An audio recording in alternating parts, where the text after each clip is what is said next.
이 어마어마한 제목은 제가 붙인 건 아니에요. 근데 2시간의 강의로 저거 이야기는 사실 좀 불가능하고 1시간 반씩 2번, 3시간 강의로 준비했는데 하여튼 시간 되는 대로 해보겠습니다.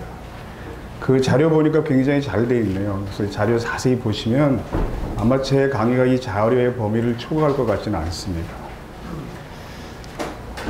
사회 문제를 바라본 시각은 입장에 따라 극단적으로 다릅니다. 뭐 많이 보셨겠지만 이렇게 100분 토론할 때 100분씩이나 이야기하고 나서 양쪽의 의견이 일치하는 경우를 보셨습니까? 그런 경우 절대로 없잖아요. 얼마나 시각이 다른가 하면 제가 대학생들에게 노동 문제를 강의하면서 비정규직은 비정상적 고용계약이다. 제가 처음 노동법을 공부했던 30여 년 전에는 대한민국도 거의 대부분의 비정규직은 불법이었습니다. 그래서 아까 대표님 말씀하신 노동법 해설 거기 비정규직 용어가 없어요. 그냥 계약직, 임시직만 있지. 그러니까 근데 이게 합법화된 거죠. 너무 많아진 겁니다, 지금. 그래서 정규직화해야 한다 이렇게 가르치면 가족 중에 비정규직 노동자가 있는 학생들은 상당히 공감합니다. 그러나 부모님이 기업을 경영하는 학생들은 반발합니다. 그러니까 어떤 학생은 우리 아버지가 중소기업 사장인데요. 거기 있는 비정규직을 다 정규직화하면 그 인건비 때문에 회사가 망할 텐데 그런 거 생각 안 해보셨습니까? 그 실제로 항의하는 학생들이 있습니다. 제가 복도 대화를 해보니까 어릴 때부터 아버지가 월급날이 될 때마다 얼마나 초조해했는지 다 지켜보고 자랐다는 거예요. 우리 아버지가 피가 말랐습니다. 월급날이 될 때마다. 나름 효자인 거죠. 그러니까. 이렇게 다릅니다. 그러면 이제 어떤 생각이 옳은 것일까? 이걸 냉정히 따져봐야 돼요. 제 기준에 옳은 생각이란 사회 전체에 유익한 생각입니다. 한 기업이나 개인에게 유익한 생각이 아니라 다만 우리 눈높이를 낮추어서 전께 당직자가 다 듣는 강의인 줄 몰랐어요. 제가 지난번에 청년 당원 대상으로 노동법 강의를 3번 했잖아요. 여기 와서. 그래서 그 비슷한 자리인 줄 알았더니 이렇게 부담스러운 자리라는 걸 알았으면 내가 강의를 좀 더 격조 있게 준비했을 텐데 제가 그냥 청년들하고 좀 이렇게 재미있게 놀다 가자 이런 톤으로 준비한 강의라 굉장히 쉽습니다. 그러니까 글자 큼직큼직하고 주로 그림 많이 나오고 듣다가 기분 나쁠 정도로 내용이 쉬운데 여러분은 듣고 싶은 이야기 있어서 저를 불렀겠지만 전 이럴 때 하고 싶은 얘기가 또 있어서요. 그런 이야기부터 앞에 이제 좀 할 텐데 그게 노동 문제 일반에 대한 이해입니다. 왜냐하면 비정규직은 사실 노동 문제의 특수한 분야예요. 그런데 한국 사회에서는 정당 활동하는 사람도 노동 문제 일반에 대한 이해가 좀 취약한 편이어서 그 이야기부터 해보겠습니다. 자, 신라 역사 생각하면 떠오른 사람은 누굽니까? 대개는 뭐 김춘추, 김희수, 선덕여왕이 떠오릅니다. 외국에서 한국 역사 공부한 사람들은 어떨까요? 그러니까 예를 들면 박노자 같은 사람이죠. 그 사람들이 신라 그러고서 떠오르는 사람이 대박사, 박정희 이런 사람입니다. 혹시 누군지 아시는 분 계십니까? 이 정도 구성원에서 답이 나오지 않았다? 그럼 대한민국 아무도 모른다는 뜻이죠. 에밀레종을 만든 기술자입니다. 종한 귀퉁이 이름 석자가 새겨져 있기도 하고 카이스트한 박사가 그 박사과정 대학생들하고 쓴 그 과제물을 이렇게 모은 자료를 보니까 이 종의 음향의 신비가 현대의 과학으로 규명되지 않더랍니다. 이 말은 천몇백 년 전에 우리 조상들이 지금 포스코보다 우수한 기술로 만들었다는 뜻입니다. 얼마나 그 소리가 아름다웠으면 샘물을 녹일 때 아이를 산채로 집어넣었다. 이런 전설까지 생겼겠습니까? 근데 카이스트 그 논문들을 보니까 사람 성분이 없다는 건 밝혔더라고요.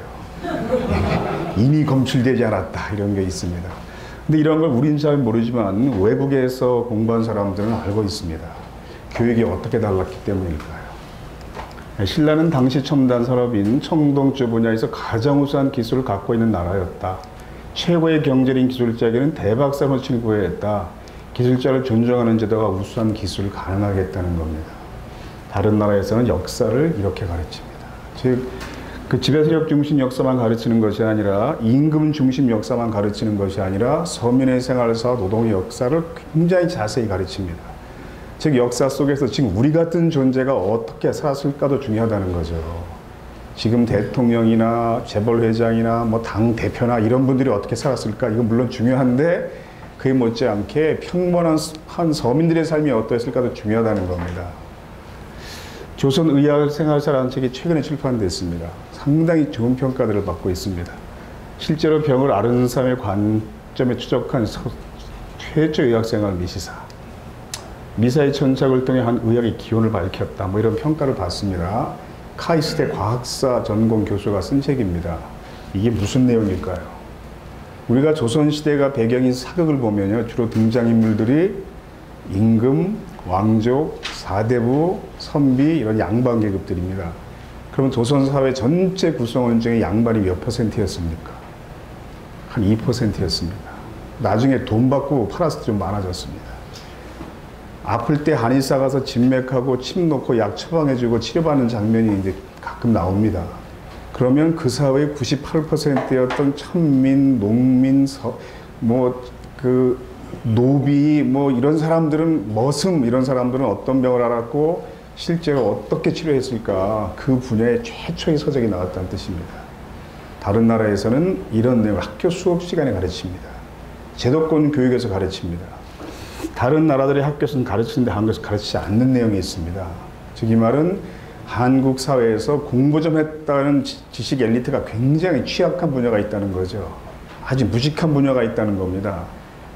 그 중에 하나가 이제 노동 문제입니다.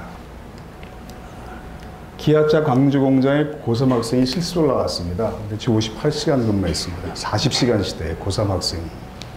한 달간 추가 근무를 100시간 하다가 뇌출혈로 쓰러졌습니다. 물론 회사 주장은 좀 다릅니다. 이게 2011년 12월 사건입니다. 이 학생이 3년 가까이 될 때까지 의식 회복이 안 됐습니다. 그 뒷소식은 저도 모릅니다. 이러한 사건이 왜 발생할 수밖에 없을까? 전문가들 여러 가지 분석을 해봤습니다. 중요한 이유 중에 하나는 학교에서 노동인권 교육을 전혀 하지 않았기 때문에 자기를 방어할 능력이 없었다는 거죠. 노동 문제를 전혀 가르치지 않았기 때문에 학생이었다가 노동자로 존재가 바뀌고 자기를 지킬 수 없었다는 겁니다.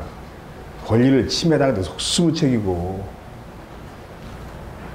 서울시 강릉교육감 같은 사람들이 학교에서 노동교육 해야 한다 주장한 이유는 그 때문입니다.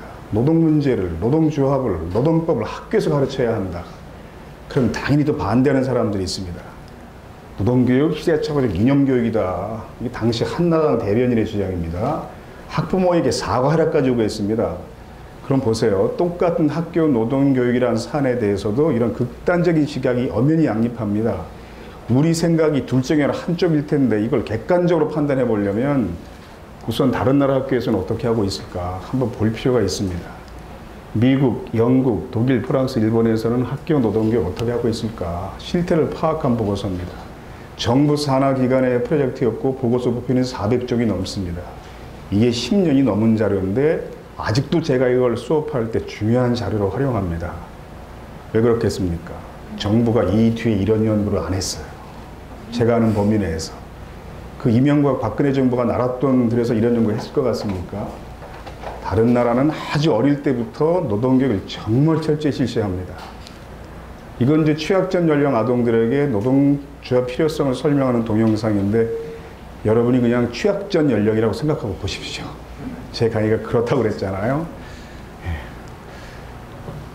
소리가 연결돼야 되는데 안 켜져 있네요.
네, 얼마나 쉽습니까? 뭐 설명이 필요 없잖아요.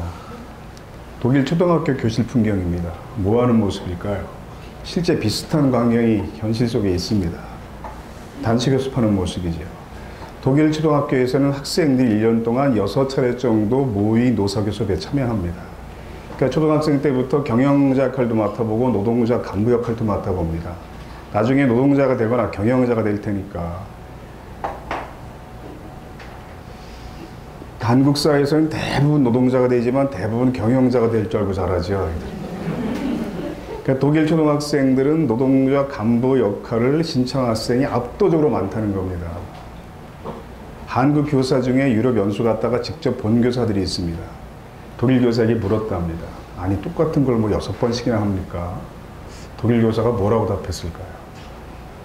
우린 굉장히 잘 아는 사실인데 실제로 회사에서 교섭이 한 번에 안 끝나지 않습니까? 독일 초등학교 교과서 중에서 한 페이지만 보겠습니다. 그러니까 초등학생들에게 교섭을 어느 순까지 가르칠까요? 동맹을 형성하고 편지나 요구서를 작성하고 서명운동을 전개하고 항의문건을 작성하고 플래카드나 벽보를 만들고 협약을 체결하고 대중매체 언론과 인터뷰도 하고 노동조합 대표의 연설문을 작성한다. 그러니까 초등학생들이 이 정도까지 가르칩니다. 한국의 부모들이 볼 땐 걱정되죠. 아니 학교에서 데모하는 기술 가르치고 있네. 이런 생각 들겠지만 왜 가르치겠습니까? 사회 전체 유익하기 때문이죠. 프랑스는 고등학교 1학년 과정이 되면 시민법률 사회과목 시간에 1년 동안 3분의 1 정도의 비중으로 가르치는 내용이 단체교섭의 전략과 전술입니다. 아니 무슨 고등학교에서 학생들에게 단체교섭의 전략 전술을 몇 달 동안 가르치는 거야. 이런 생각이 들겠지만 이러한 지식을 사회 구성원이 공유하는 것이 사회 발전에 유익하다 깨달은다는 충분히 가능한 일입니다. 직장 폐쇄에 맞선 노동조합, 이 사례를 기반으로 노조가 어떻게 노동자의 권리를 보호한 설명해 보시오. 이게 프랑스 중학교 교과서 나오는 문제입니다. 여러분 이거 설명하실 수 있습니까? 한국의 대학생들은 문제 뜻도 이해하지 못합니다. 이걸 이해하려면요 공인노무사나 변호사가 돼야 돼요. 한국에서는. 유럽에서는 중학생들의 거의 필수 교양 지식에 해당하는데 제가 시간 관계상 다른 나라 예가는 설명을 다 생략했는데 한국처럼 학교에서 노동교육하지 않는 나라는 거의 없습니다. 우리가 짐작할 때 이런 교육을 가장 하지 않을 것 같은 나라가 있습니다. 미국이죠. 전형적 시장경의 자본주의 국가. 미국도 가르칩니다. 미국 중학교 역사 교과서에는 노동운동사라는 단어가 대개 있고 미국 노동운동사에서 성공한 파업과 실패한 파업들이 자세히 분석되어 있습니다.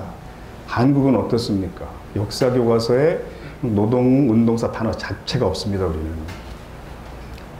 밴쿠버 지역에서 2년 동안 살다 오신 분이 있는데 제가 작년에 밀양 한 10번 이상 갔어요. 그때 이제 갈 때마다 만난 분인데 밴쿠버 지역의 교사 노조가 파업을 하고 있더랍니다. 근데 주 정부에서 파업하는 교사들에게 하루에 얼마씩 벌금을 물리겠다 이런 발표를 했더니 중학생들이 길거리 쏟아져 나와서 교사 파업을 지지하는 집회를 열더라는 거죠. 비가 오는 날. 그래서 한국 학부모가 캐나다 중학생에게 물었습니다. 교사가 파업하면 학생은 수업을 못하는데 그러니까 우리식으로 표현하면 학습권을 침해당하는데 왜 교사 파업을 학생이 지지하냐? 캐나다 중학생이 뭐라고 답했을까요? 그것이 우리 미래이기 때문입니다. 이렇게 답했다는 거죠.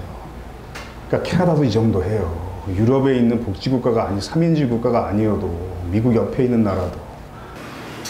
한 노동법 교육 현실을 보겠습니다. 우리나라 국민들은 어릴 때부터 시민법 이념에 대해 익숙하게 배워요. 유치원 들어가면서부터 배웁니다. 교통신호 지키, 초록불은 가시오, 빨간불은 서시오. 이건 지고와 관계없이 누가 똑같이 지켜야 되는 법입니다. 대표적인 시민법입니다. 사회법에 대해서 배울 게 거의 없어요. 대부분 법과대학에서 노동법을 선택하고 있습니다. 사법시험에 출제되지 않은 공부하는 학생이 많지 않습니다. 대한민국 사법고시 역사상 노동법이 출제된 적이 없습니다. 1차 시험에서는 자기가 과목을 선택하니까 노동법 선택할 수 있어요. 그런데 공부해 보시면 아시겠지만 노동법은 기업법에 비해서 공부해야 할 분량이 10배도 넘습니다. 그리고 점수 배점은 같습니다. 그 정신 나가지 않은 다음에 노동법 선택 안 합니다. 제가 사법연수원 강의를 노동법 세미나에서 한 학기 동안 한 10여 년 전에 했는데요. 연수원생끼리 비웃어요. 연수원생 1기생 1000명이 된대 그때. 교수님, 얘 1차에서 노동법 선택한 놈의 이름 자기들끼리 천연기념을 지급합니다. 그런 사람들을 보면서. 여러분이 만나는 인권 변호사는 그 드문 사람들이거든요. 그래가지고 한국 변호사 중에 이런 사람이 한 10% 정도 될까 이렇게 착각합니다. 1%도 안 됩니다. 노동 문제 같은 것을 비교적 적은 비용으로 맡아주는 인권 변호사들 있잖아요. 다른 보통 변호사가 뭐라고 할 것 같습니까? 그 사람들한테. 아, 정말 좋은 일 한다. 그렇게 생각할 것 같습니까? 아닙니다. 아무리 영업이 안 되는 그러지, 그렇게 펌핑하면 되냐? 실제 이렇게 생각해, 그 사람들은. 상상 못 합니다. 역사의식이 전혀 없으니까. 사법연수에서 선택 과목이에요. 학교에서 가르치지 않고, 사법시험 출제되지 않고, 사법연수원에 공부하는 사람도 소수에 불과합니다. 사법연수 노동법 세미나에서 첫 강의를 마치고 평가회에서 연수원 대표가 다음과 같은 말을 했습니다. 저희들이 뭔가 알고 있을 거라고 짐작하지 마세요. 오늘 강의되는 연수원생들 중에서 90% 이상이 노동법 원리를 저한테 처음으로 사람들입니다. 제가 첫날 근로기준법 강의 끝나고 이렇게 말했어요. 이제 곧 판검사 변호사가 돼야 될 사람들인데, 근데 이 연수원생이 누구냐면요, 1기생이 1000명입니다. 연수원생이 때. 근데 3차에서 몇 명 떨어지니까 998명 뭐 이럴 때, 그 중에 노동법 세미나를 들은 연수원생이 한 50명입니다. 노동법을 공부하겠다고 마음먹은 기특한 50명 중에 90% 이상이 그걸 처음 봐서 노동법을 거기서. 그럼 나머지 950명은 평생 노동법 공부할 기회가 없는 사람들입니다. 이 사람들이 그대로 판검사하고 대법관 되는 겁니다. 한국 사회에서는. 이제 그 판검사가 변호사가 될 사람들인데, 더 심각한 문제는 그 사람들이 그 뒤에 대법관이나 헌법재판관이나 검찰총장 등 최애 보이지 모를 때까지 노동법 공부할 게 거의 없다는 거예요. 근데 노동법을 반대 측면에서 공부하는 검사들이 있어요. 공안부 검사들이. 노동자를 처벌해야 되니까. 처벌하기 위한 방편으로 노동법을 공부했어요. 그 사람들. 거의 대부분 그런 사람들입니다. 노동법에 무지한 법조인을 만들어야 완벽한 시스템을 갖추고 있는 셈이죠. 이렇게 양성된 법조인이 노동 문제를 올바른 사회법 관점으로 판단하면서 불가능합니다. 이 사람들이 공부 엄청나게 많이 한 사람들이잖아요. 자신들이 무식하다는 생각을 안 합니다. 그래서 시민법을 공부했잖아요. 그래서 계속 사회법 사건을 시민법으로 판단합니다. 사회법 사건이 노동사건을 이렇게 시민법 관점으로 판단하는 잘못을 모르세요. 그러니까 단체 헌법상의 단체행동한 파업에 대해서 손해배상 청구 판결이 내려지는 거예요. 목사회에서 똑같이 집합니다. 지금 민주노총에는 1,500억 이상 걸려 있고요. 발전노조 간부였는데 그 한 번 파업했다가 102억 원 가압당한 사람입니다. 무슨 뜻입니까 이게? 이 사람이 평생 버는 수입 중에 102억 원이 우선 회사 몫이라는 뜻이에요. 그 회사는 어떻게 합니까? 이렇게 해놓고 항상 가치나료가 있습니다. 사표 쓰면 해제해줄게. 당신 102억짜리 사표 쓰는 거야. 잘 생각해봐. 어느 게 가족을 위한 길이지. 근데 이런 사람들이 끝까지 거부하고 내가 갚는다니까 그거 평생 다 벌어서 그리고 계속 싸우는 사람들입니다. 배달로스 사건은 뭐 기억에 생생하죠. 근데 이때 서울의 큰 영문대학 교수가 이렇게 말했어요. 인터뷰에서. 이 사건의 부산중공은 채권자이고 배달로스는 채무자입니다. 회사에서 빌린 돈을 갚지 못한 채무자가 그 부담 때문에 자살한 것과 같은 사건에 대해서 회사가 왜 책임을 져야 합니까? 회사에 어떤 책임이 있습니까? 난 이 사건을 그렇게 봅니다. 그러니까 파업을 해서 입힌 손해가 빌린 돈을 갚지 못한 것과 똑같다는 것을 스스로 고백합니다. 이렇게 이 사람이. 가장 대표적인 사회법 사건을 시민법 원리로 판단하면서 그 잘못을 모르고 있는 무식한 학자로 스스로 고백하는 것 같습니다. 그러니까 여러분이 비정규직 문제 이 토대 위에서 지금 다루는 거예요. 굉장히 어렵습니다. 이건 넘어가고요. 이것도 넘어갑시다. 다 아시는 거니까. 이 노동사건은 굉장히 이게 좀 살벌한 권리거든요. 따지고 보면. 노동자는 자신의 이익을 위해 조직을 만들 권리가 있다. 단결권입니다. 노동자는 한꺼번에 바치어갈 권리가 있다. 상당히 위력적이죠. 단체 교수권입니다. 단체 노동은 좀 사실 말이 안 되는 권리예요. 그렇게 요구하다가 그 요구가 받아들여지지 않으면 막대한 손실을 발생시켜 파업할 권리가 있다. 그런 뜻입니다. 이런 권리가 어디 있습니까? 노동상권을 초등학생 인문학 버전으로 정의하면 노동상권이란 노동자는 자신의 이익을 추구하며 타인에게 손해를 끼칠 권리가 있다. 그런 뜻입니다. 그런데 공익성 전제 단속 규정이 없어요. 노동자는 노동상권을 공익을 위한 목적으로 사용해야 한다. 이런 단서는 없습니다. 거의 대부분 나라에 그런 철립지 노동자가 자신의 이기적 이익을 추구할 거예요. 철도로가 파업했을 때 한다는 양심적인 지식인들이 주로 민주당 정서를 가지고 있는 대학 교수들이죠. 나름 진보적인 사람들입니다. SNS에 어떤 글들을 많이 썼냐면 내가 이번에 철도로조의 파업을 적극 지지하는 이유는 임금 인상 등을 요구하는 이기적 목적의 파업이 아니라 정부의 민영화 정책에 저항하는 공익적 목적을 추구하는 파업이기 때문입니다. 이런 글들을 많이 썼습니다. 제가 만나서 기회 때마다 항의했습니다. 당신이 그렇게 말하면 양심적으로 보일지 모르지만 그럼 임금 인상에 목숨 건 노동자 투쟁이 도덕해진다 그러면 노동자의 투쟁이 파업이 임금 인상과 고용 보장을 요구해도 정당한 거예요. 그게. 그리고 이걸 제대로 배울 기회가 전혀 없었던 겁니다. 그래서 비정규직이 지금 이렇게 많아진 거예요. 900만 명입니다. 지금 몇 년 전이라 858명이고요. 노동계와 정부의 비정 통계 차이가 있어요. 하다못해 조선일보조차 오죽했으면 비정규 통계는 노동계 주장이 만든다 이런 기사 썼겠습니다. 몇 년 전인데 이거 어디서 가장 차이가 날까요? 지금 정부에서 누락시키는 직종이 가장 대표적인 우리가 생각할 때 비정규직 직종입니다. 건설 현장의 일용직은 비정규직이 아니라는 거예요. 통계에서 잡지 않습니다. 일용직이 뭡니까? 아침에 고용됐다 저녁에 대보되는 사람입니다. 가장 대표적인 비정규직입니다. 근데 우리 흔히 노가다라고 하는 사람들은 왜 정부는 비정규직 포함시키지 않을까요? 이유가 뭘까요? 건설 현장의 일용직은 일제시대 때부터 그 형태로 고용 계약이 존재했기 때문에 정상적인 거라는 거예요. 그건. 일제시대부터 존재한 정상적인 고용 계약이다. 그건. 그럼 이런 말은 정부도 이미 비정규직은 비정상적 고용 계약이라는 걸 전제한다는 거예요. 건설 현장 일용직은 정상적인 거기 때문에 제외시킨다. 그러면 그럼 다른 비정규직은 비정상적이라는 걸 인정한다는 거죠. 비위천 노동자를 흔히 계약직이라고 부릅니다. 그런데 정규직도 다 계약한 사람이잖아요. 왜 비정규직만 계약직이라고 부를까요? 정규직 노동자들은 근로계약 기간이 정해져 있지 않습니다. 특별한 사정이 없는 한 정년퇴직할 때까지 근무할 수 있어요. 반면에 비정규직 노동자들은 일정 기간 동안만 일하기로 계약한 사람들이죠. 그러니까 비정규직을 계약직이라고 할 때는 기간이 정해져 있는 매우 특별한 근로계약을 하는 노동자 그런 뜻입니다. 그래서 이게 계약직이 된 거예요. 그 계약이 아주 이상한 계약이기 때문에. 근로계약은 정규직, 특수고용 원칙입니다. 근로기준법에 비정규직을 방지하기 위한 안정장치가 여러 개 있는데 그 대표적으로 4개가 있습니다.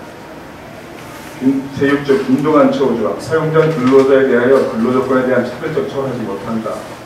제9조 중간착취 배제조항, 누구든지 다른 사람의 취업에 개입하거나 중간적 개입을 지속하지 못한다. 제16조 계약기간 근로계약을 1년을 초과하지 못한다. 제94조 사용자는 취업규칙을 근로자에 불리하게 변경하는 경우에는 보기를 받아요. 대표적 요 조항들이 비정규직을 불가능하게 하는 조항입니다. 예전에 비해서 불가능한 거예요. 봅시다 그러면 비정규직 사용사유 제한 개념이 뭘까요? 비정규직법은 두 가지가 사용사유 제한 개념, 기간 제한 개념인데요. 사용사유 제한 개념은 이런 겁니다. 여러분이 양심적인 사정이어도 비정규직이 필요할 때가 있어요.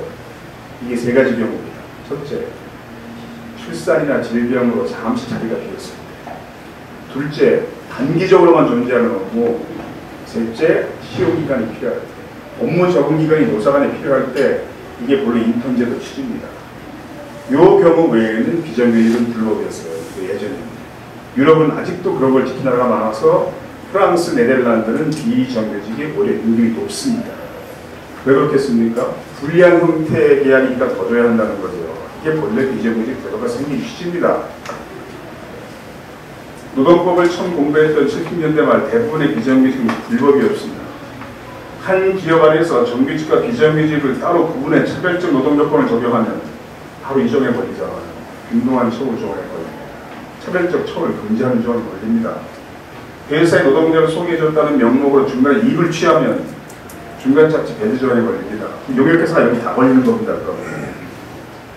직업안전법에 의한 직업소개서를 만들 때 이때 왜 문제가 됐냐 하면 직업소개서를 통해서 취업을 한 사람은 그 수수료를 3개월 임금의 4% 정도를 내도록 규정하고 있어요. 부인 기업은 건설업은 10% 나머지 20%를 내게 돼 있고 3개월 임금에 그럼 바로 인정해 버리잖아. 어떤 누구도 취업해줬다는 것을 이유로 중간에 이익을 칠 수 없는데 이 법이 여기 저촉되니까 특별법을 만들어서 딱 한 번에 한해서 허용하기로 한 겁니다. 이걸. 지금 파견법은 이걸 매달 내는 거예요. 수수료를 받아서. 그래서 이한 변호사가 이걸 뭐라고 비유했냐면요. 근로자 파견법이 비인간적이고 비합리적인 이유는 우리가 복덕방을 통해서 방을 구했을 때 복비를 내잖아요. 몇 번 냅니까? 처음에 한 번 냅니다. 파견법은 이걸 매달 내는 거나 마찬가지라요. 회사가 종전에 없던 비정규직 규정을 새로 만들어 노동자를 채용하면 바로 규칙의 작성 변경 절차가 이 자체가 문제다. 제가 앞에 설명한 네 가지 중에 하나는 뺐어요. 뭘까요? 근로계약 기간에 1년을 초과할 수 없다. 정규직도 법적으로 근로계약 기간에 1년을 초과할 수 없도록 되어 있습니다. 왜 그럴까요? 근로계약은 노예계약이 아니라서 1년에 한 번은 다른 조건으로 바꿔야 한다는 거예요. 1년에 한 번을 개선해야 한다. 그래서 그러니까 이거 법 개정할 때 항상 기업은 이걸 2년으로 늘리자 이렇게 주장하잖아요. 임금 인상 2년에 한 번 하겠다는 거죠. 1년에 한 번씩 하는 거. 그러니까 정규직도 1년마다 갱신되고 있는 거예요. 계약해가지 않을 뿐이지 법적으로. 그러면 1년짜리 계약직은 법적으로 완벽하게 정규직이에요. 그렇잖아요. 그래서 얘를 그렇게 판결했어요. 1년짜리 계약직은 내용상 정규직과 동일하다.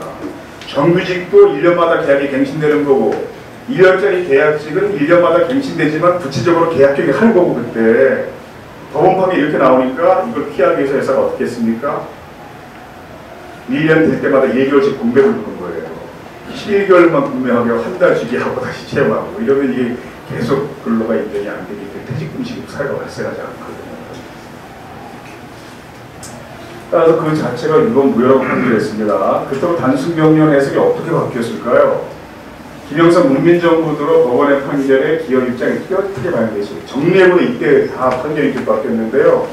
이게 문민정부 때 이랬을까 이게 비슷한 얘기입니다. 근데 제가 개인적으로 추측한데 그 삼성 장학생들이 법조계에서 활약하기 시작할 시기가 이때인 것 같아요. 위험하게 규정을 바꾼 경우라도 규정이 바뀐 뒤에 취업하는 노동자들에게는 적용할 수 있다. 이렇게 해석이 바뀐 겁니다. 그 전에는 이 규정 자체가 위법이어서 무효다 이렇게 판결했는데 그 문민정부 들어서는 위법하게 개정을 했을지라도 위법하게 비정규직 규정을 새로 만들었을지라도 그 뒤에 취업하는 사람에게는 유효하다 이렇게 해석한 겁니다. 그 이후 판사들은 기득이익의 심혈한 교육대자 사유가 없음으로라고 설명했어요. 그리고 뒤에 취업하는 사람은 그 조건을 알고 들어온 것이기 때문에 기존 노동자 노동요건을 저하시킬 수는 없지만 저하시키는 노동요건을 새로 만들어서 그 뒤에 취업하는 사람에게 적용할 수 있다 이렇게 해석이 바뀌기 시작한 겁니다. 그러니까 법원의 판결은요 마음먹기에 따라서 충분히 해석이 달라질 수 있어요. 그래서 이게 이해력인 겁니다. 기업들이 이제 마음대로 비정규직 규정을 새로 만들어 취업 대출의 불이익 변경 이제 이게 바로 얼마든지 비정규직 노동자들 새로 채용할 수 있게 된 겁니다. 존재하는 정규직을 비정규직으로 전환시킬 수는 없는데 새로 채용하는 사람을 비정규직으로만 채용할 수 있게 된 거죠. 한 기업 내 차별적 처우 존재가 가능하게 된 겁니다. 그래서 비정규직이 이때부터 이제 많아졌어요. 비정 노동자의 고용 형태는 직접 고용, 간접 고용, 특수 고용인데 아래로 내려갈수록 열악해지는 거예요. 직접 고용은 흔히 기간제 노동자, 계약직, 임시직, 유용직, 축탁직, 시간제 노동자, 파트타이머, 아르바이트가 하고요. 간접 고용은 이제 파견, 용역, 근무도구, 상해하청, 외주일 대부분 불법화됩니다.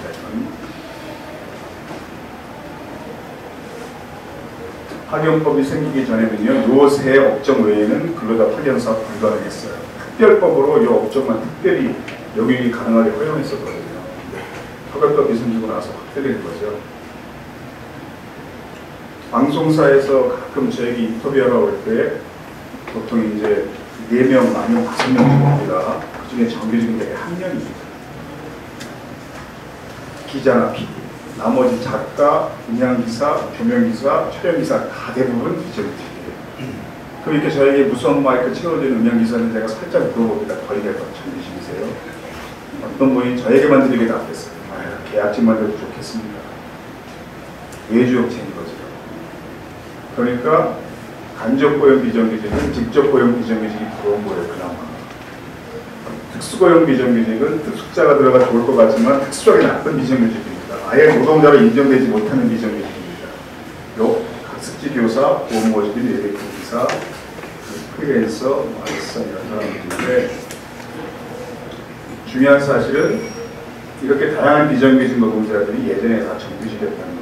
제가 처음 노동상담 시작할 때 화면 나와 있는 황경미원 경비 이 사람들이 대부분 구청이 직접 고용한 상용직이었어요. 그때는. 근데 정권이 바뀔 때마다 공무원 숫자를 줄이라고 요구하잖아요. 그러면 한 구청에서 청소원들이 반드시 필요한데 아웃소싱을 주는 겁니다. 청소 용역업체를 설립해서 그러면 아웃소싱을 주게 되면 똑같은 금액이 나가지만 예전에 직접 고용했을 때는 인건비로 나가는 게 아웃소싱하면 사업비로 나가요. 개정상. 그럼 기획예산처나 이런 데가 평가할 때 사업비 비중이 높은 점수를 주고 인건비 비중이 높은 낮은 점수를 주잖아요. 그러니까 계속 아웃소싱 시키는 겁니다. 실제로 공무원 숫자가 줄어들지는 않는데 서류상으로 줄어드는 거죠. 이게 정권이 바뀔 때마다 계속 이런 게 있어서 이 사람들의 업무 내용은 달라지지 않는데 중간에 용역회사가 개입하게 되니까 자기 임금 30% 정도 sak성되는 겁니다. 공립사업자인 학습지 교사, 학습지 교사가 처음에 다 학습지 교사가 직접 고용한 교사들이었어요. 근데 학습지 교사들 중에 노동법을 주장하는 사람이 생겼고 노동조합을 만들었고 퇴직금 요구하는 사람이 생기자 그건 제가 상담해봤습니다. 보니까 학습지 교사가 처음 한국사에 막 생길 때였는데 운동권이 거기 많이 들어갔어요. 학습지 교사로. 학습지 회사 임원직에는 운동권 출신이 많습니다. 보면. 그러니까 상담하러 오더라고요. 그러니까 퇴직금 못 받으니까 전혀 없어요. 퇴직금 받을 수 있고. 다 지시감독 받고 업무에 따라 징계도 받을 수 있고 출퇴근 시간 정해져 있고 이번 근로기준 부산 근로자다. 퇴직금 받는 걸 몇 번 했더니 그 다음부터 이제 학습지 회사에서 유능한 인재들을 채용해서 그 법망을 벗어날 수 있는 방법을 연구하는 거죠. 그래서 근로계약서, 업무위탁 계약서로 바꾸고 임금은 수수료로 바꾸고 어떤 학습지 회사는 학습지 교사 개인을 세무사에 사업자 등록을 하게 해요.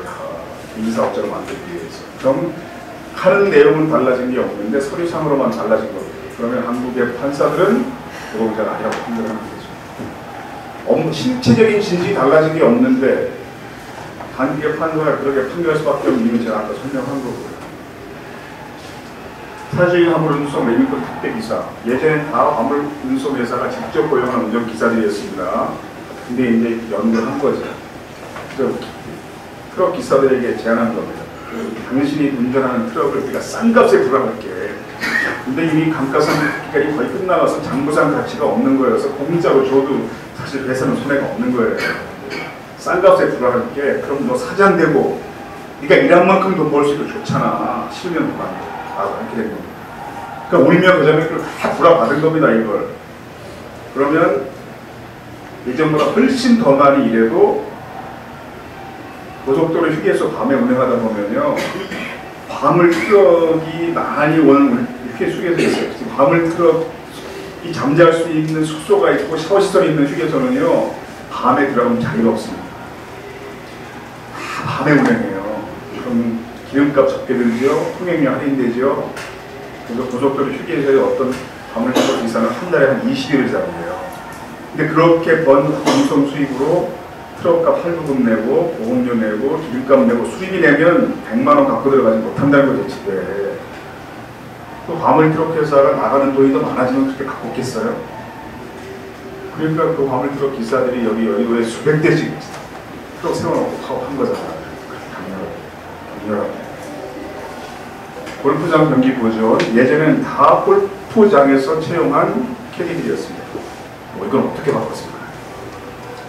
여러분이 골프장에 취업한 인선업무 관리자입니다. 자, 이거 방안을 연구하시오. 어떻게 하면 되겠어요? 여러분은 인선업무 관리 쪽에 취업 못하겠네요.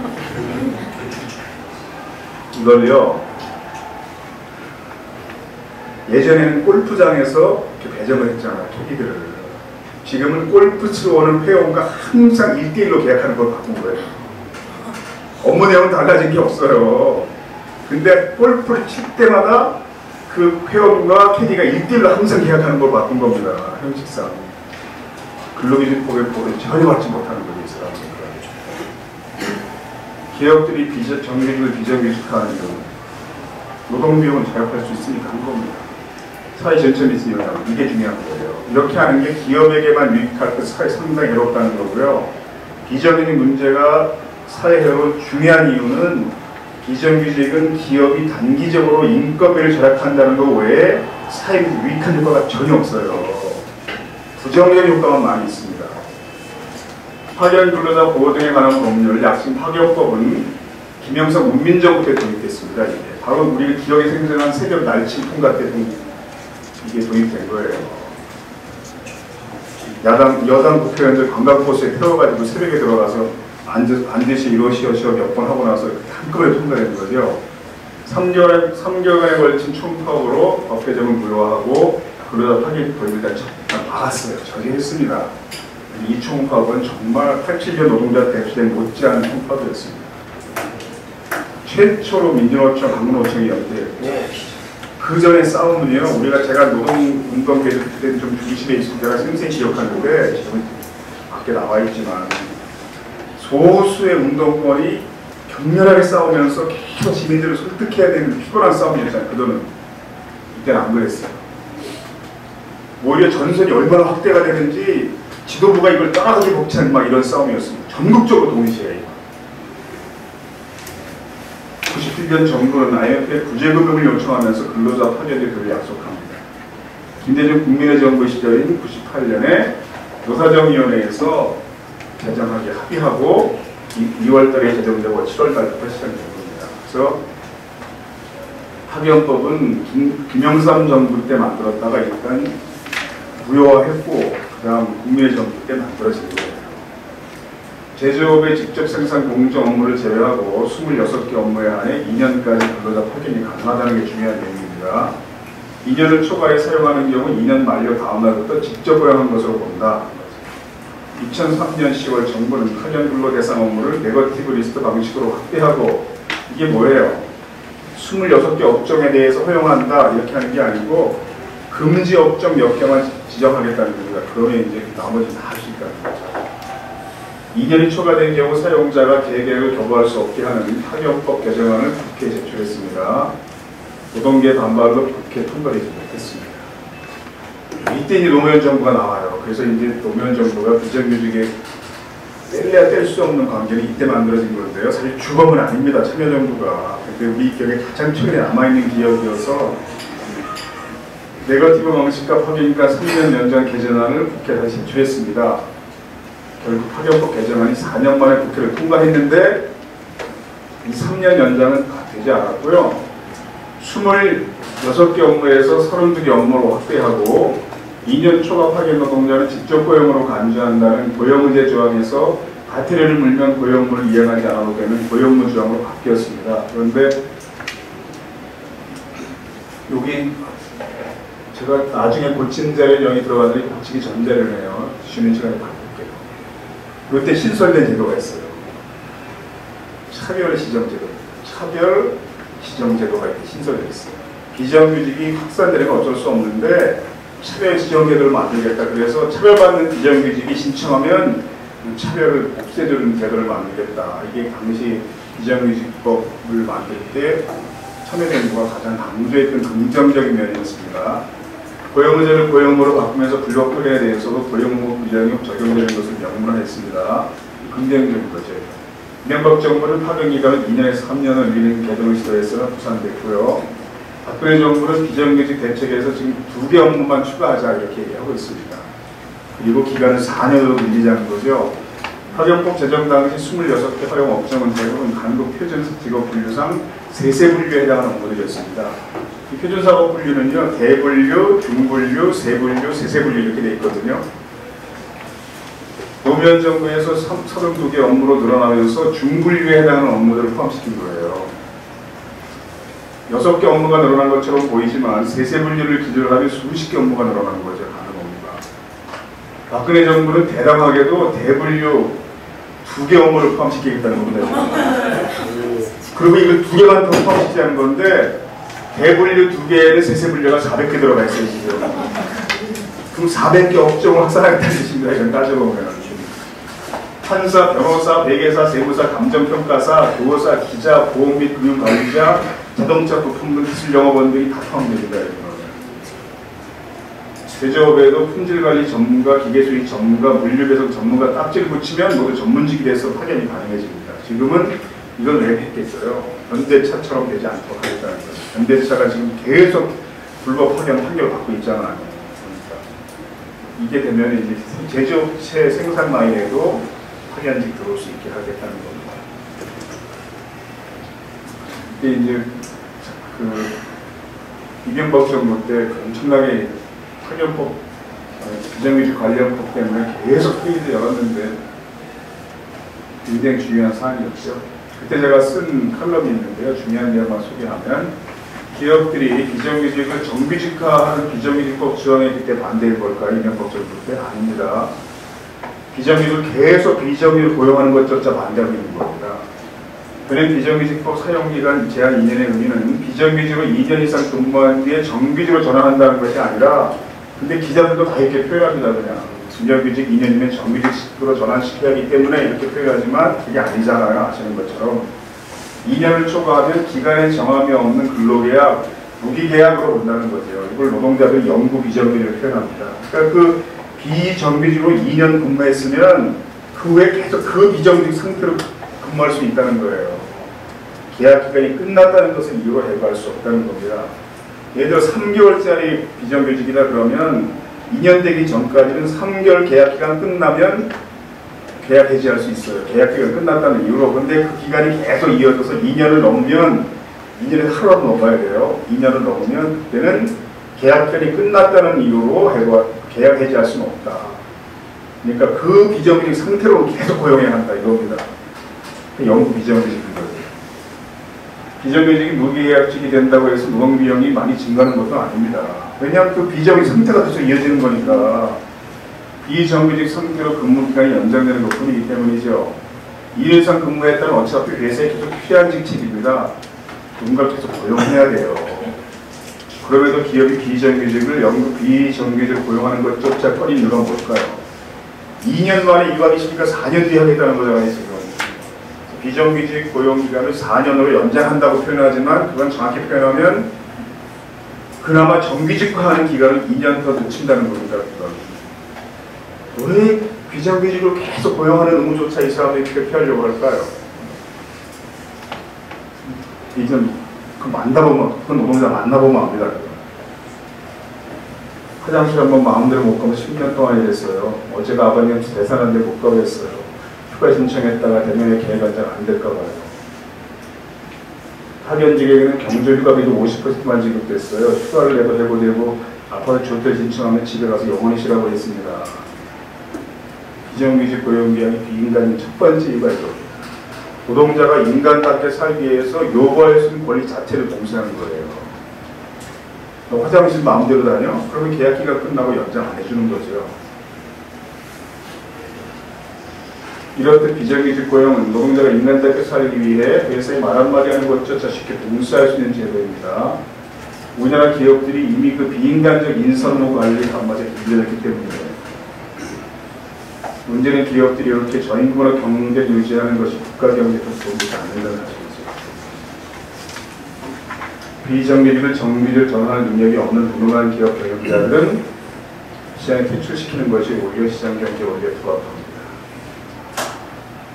현대차 비정노동자가 이제 분신한 적이 있습니다.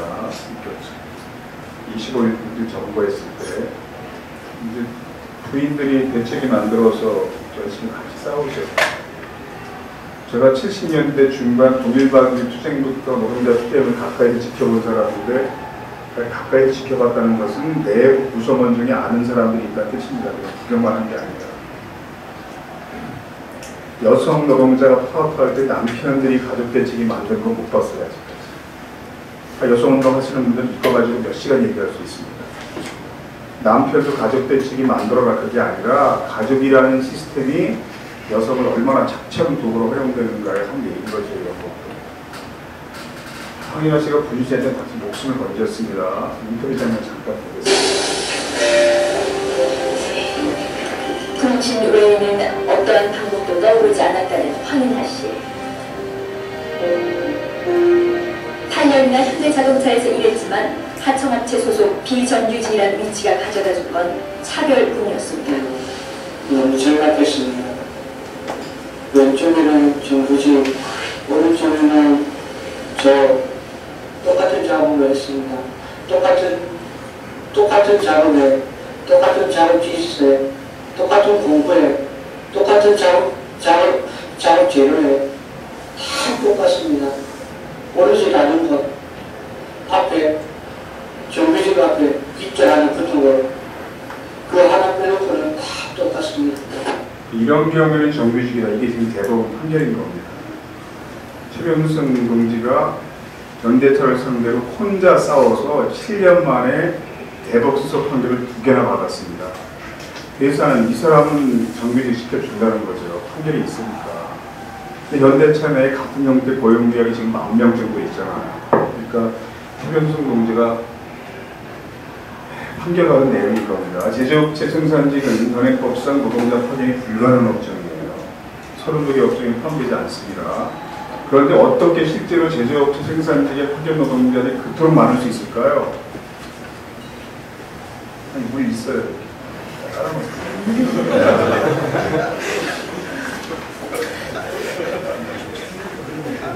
그러니까 여러분이 지금 위장 취업하려면 굉장히 쉽습니다. 그 공단 근처 가가지고요, 눈에 띄는 아무 인력 회사가 들어가면 돼요. 바로 제조업체 생산량이 크기 때문이다. 그래서 한겨레 기자들이 실제로 노동 현장에 들어가서 몇 달 동안 일하고 쓴 기획 기사가 있잖아요. 나중에 4,000원 인생 책으로 나왔고, 그때도 가장 쉽게 전쟁에 들어가는 방식이 그거였어요. 기획 단계부터 제가 참여했는데 그 방법이 제일 쉽다. 실제 그래서 본로 공장에 나서게 했습니다. 비밀은 도급이라는 웹페이지에 있습니다. 내용상 파견이지만 겉으로 도급이라는 형식을 띄고 있기 때문이죠. 조사장제나 사내하청도 내용상 근로 파견인 경우들이 많습니다. 한마디로 제조업체 생산직의 파견은 불법이고 도급은 합법이에요. 자, 조사장제는 뭐냐면 회사 안에 작은 사장이 몇 명, 여러 명 있다는 겁니다. 그래서 요만큼을 조사장이 데리고 온 사람들로 운영한다는 거고요. 사내하청도 마찬가지입니다. 회사 안에 하청회사가 만들어져서 이 사람들은 뭐 사내하청 소속이라는 뜻입니다. 생산 라인이 보면 이렇게 현대자동차를 보면 이렇게 쭉 생산 라인이 이렇게 쭉 지나가다가 요즘 작업복 색깔을 통일시켰는데 예전에는 작업복 색깔 다른 사람들 요 구간 쪽에 이렇게 있어요. 이 사람들은 사내하청, 조사장제 뭐 이런 거죠. 회사 연주 있는 사람들이 다 파견제도가요. 기업 운영자가 무능한 자식을 먹여 살리는 굉장히 좋은 수단이에요. 아버지, 딱 1,000명인 회사가 있다, 노동자가. 아버지, 난 200명만 나에게 띄워주세요. 그럼 이 무능한 아들은 그냥 책상에 전화 하나 놓고 200명을 중간에 소개해주면서 호의호식 할 수 있는데 200명만 파견해도 금방 벤치급입니다. 정말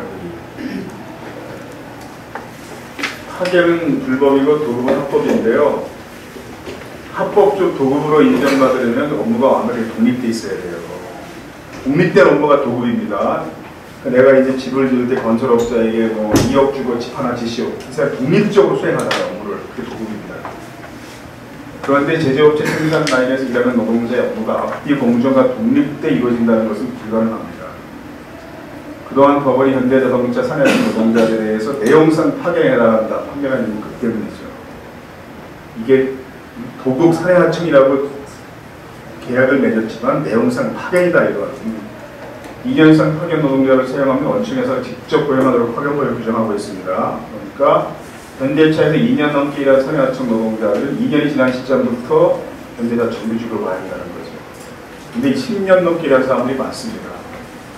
10년이 됐다. 그럼 처음에 2년은 파견 노동자였고 그 다음 8년 동안은 정규직으로 있던 것으로 봐야 합니다. 그 임금 차익 받을 권한이 생기는 거죠. 임금 채권이 3년이니까 3년밖에 청구되지 않지만 근데 최병순 동지가 이제 혼자 복직하지 않고 10,000명을 정규직화해라 주장하면서 울산고장 남문앞 성전탑에 올라가서 296일 동안 농성을 했는데요. 이건 제가 갖다가 찍은 사진인데 여기 있는 사람들 제가 당겨 찍은 건데 멀리에서 왔으니까 특별히 하트 만들어 드릴게요. 그러면서 아유 창피해 그러면서 하더라고요. 올라가서 이틀 됐대 저한테 그걸 멘션해요. 아니 승리해서 학생 교육자에 소에 들어가겠습니다. 승리 못해도 교육자로 해라 꼭 쓸게. 장점과 대한 4가지 시설이 있다는 겁니다. 비정규직 노조원이 있어요. 비정규직이 10,000명 정도 있지만 그 중에 용기 있게 노조에 가입한 사람들은 극소수에 불과합니다. 그런데 그 소수의 비정규직 노동조합원들이 열심히 싸워서 이 싸움이 계속 이어지고 있는 건데요. 지금 정규직 한국 노동조합 조직률이 몇 %입니까? 10% 내외잖아요. 비정규직은 2% 내지 3%입니다. 조직률이. 비정규직은 노조에 가입하기 상당히 힘들죠. 가입한 거 아니면 바로 계약될 수 있으니까. 비정규직 노조의 입장은 신규 채용에 응한 비정규직은 스스로 권리 포기하는 행위다 하지 말자. 회사가 어떤 타협을 제시했냐면요. 조속이 계속 진행되니까 회사가 4,000명을 신규 채용을 해주겠다. 선별해서 개인적으로 신청하는 사람은 4,000명을 신규 채용해주겠다. 그렇게 제시한 겁니다. 선별해서 그럼 어떤 사람을 정규직으로 받아주겠어요? 다 주겠다는 것도 아니고 노동자 활동하지 않은 사람, 주로 이런 사람들에서 선별하겠죠. 개별적으로 응하지 말자. 노동자로 그렇게 이제 간섭한 겁니다. 근데 비정규직 비조합원이 굉장히 많죠. 그 사람들은 난 너무 정규직되고 싶다. 그동안 차별받은 게 억울해서 개별적으로 응한 사람들이 많이 있는 겁니다. 그래서 최병순 동지가 송전탑에 올라가 있는데 그러니까 정규직 된다는 게 다른 게 아니에요. 자기가 한 10년 동안 비정규직으로 계속 출근했던 직장에 회사에 정규직 채용 신청을 하면 그 다음날부터 정규직 된 거거든요. 하는 일은 똑같지만. 그래서 그 다음날 출근할 때 되게 떡을 쌓아가지고 그 부서에 돌린대요. 이렇게. 송전탑이 있을 때 가장 괴로웠던 순간 중에 하나가 어느 부서에 그동안 떡 돌렸다가 그런 얘기 듣고 있습니다. 절대 개별적으로 응하지 말라고 계속 호소하고 있는데도 정규직 노조원들의 입장이 있습니다. 현대차 정규직 노조가 있잖아요. 근데 지금 대개 비정규직은 정규직이 주로 하기 싫어하는 업무에 좀 많이 배치돼 있어요. 근데 이 사람들이 정규직 되면 노동자하고 참여해서 업무 배치 다 다시 해야 된다는 부담이 생긴다는 거죠. 회사 입장 사회 문제를 사회 이슈하는 외부세력 개입이 더 문제다. 저 같은 사람이 그런 문제라는 거예요. 어느 생각이 가장 옳은 거겠습니까? 이 생각이 가장 옳은 생각입니다. 그래서 현대차 사회하청 900명, 기아차 사회하청 460명이 정규직 판결을 계속 받고 있는데요. 소송을 제기해서 회사가 어떤 태반을 계속 제시하겠어요. 소송 포기각서 제출하는 사람부터 정규직 채용해줍니다. 그러면 그동안 10년 동안 있었던 일은 다 없는 걸로 하고 그냥 바로 지금 신규 취업자로 인정해 준다는 거예요. 그동안에 불이익 받았던 건 다 포기하고 소송도 포기하는 각서를 쓰면 이걸 지금 현대차 내에 비정규직 지회가 3개가 있는데 2 지회는 이 안을 받아들였고 1 지회는 계속 거부하고 있고 울산 지회는 이걸 거부하고 있고 이제 아산하고 광주 지회는 받아들인 거죠. 고공농성에 했던 노동자들 모습인데 제가 놓친 사진도 상당히 많을 거예요. 전 세계에서 노동자가 고공농성을 이렇게 많이 해야 되는 나라는 대한민국밖에 없습니다. 그럼 한국의 노동자가 특별히 과격한 성향을 가지고 있어서 한국 노동운동 전술이 특별히 과격해서 이런 현상이 생겼을까요? 전혀 아니죠. 이런 선택할 수밖에 없는 구조가 있는 겁니다. 첫 번째는 이들을 외면할 노동운동 세력이 굉장히 취약해요. 힘이 없습니다. 두 번째, 중간에 완충 역할을 하는 시민 세력도 없어요. 그리고 한국은 아직 정치가 노동 문제가 중심이 아니잖아요. 유럽 나라들은 되게 정치 의제 중에 80%가 노동 문제다 이렇게 얘기하잖아요. 우리는 전혀 그렇지 않죠. 그 노동자들이 이런 얘기를 가끔 합니다. 우리 회사는 사주가 프랑스 자본인데요. 그 근데 왜 이렇게 노동자가 탄압하죠? 프랑스가 노동운동 가장 그래도 존중하는 나라라고 그렇게 배웠는데 자본은 다 똑같다, 어느 나라가. 근데 프랑스 자본이 프랑스에서 그런 비인간적인 짓을 하면 그 완충 역할을 하는 시민세력이 그냥 두지 않거든요, 그런 회사는. 근데 우린 이런 시민세력이 중간에 완충 역할을 할 수 없으니까 보수가 격렬한 싸움을 통해서 자신들을 계속 보여줄 수밖에 없는 거죠. 약하니까 이런 수준이 나오는 겁니다. 정규직 대비 임금 통계, 비정규직 중에 근로기준법 혜택을 보는 사람 통계, 4대 보험 적용자 통계 여기 물론 있어요. 근데 제가 그걸 내가 뺐냐면 그걸 노동 문제를 교양이나 공부로 다가서는 사람에게 그 숫자에 불과한데 그게 당사자에게 그만큼의 고통을 의미하는 것이거든요. 그래서 자료나 서적보다 그냥 노동자를 가서 보면 압니다. 비정 노동자를 보면 되게 비인간적이구나. 대학 총수하는 비정규직 노동자들입니다. 이 중에 한 분이 이제 글 쓰시는 분인데 저도 몰랐습니다. 이 사진 찍고 몇 달 지나서 월간지를 보는데 건설 공모에 당선된 긴 글이 실려 있었고 그 중에 한 분이 쓰시는 분이더라고요. 그 긴 글 중에 짧은 몇 줄만 소개해드리겠습니다. 눈을 주십시오.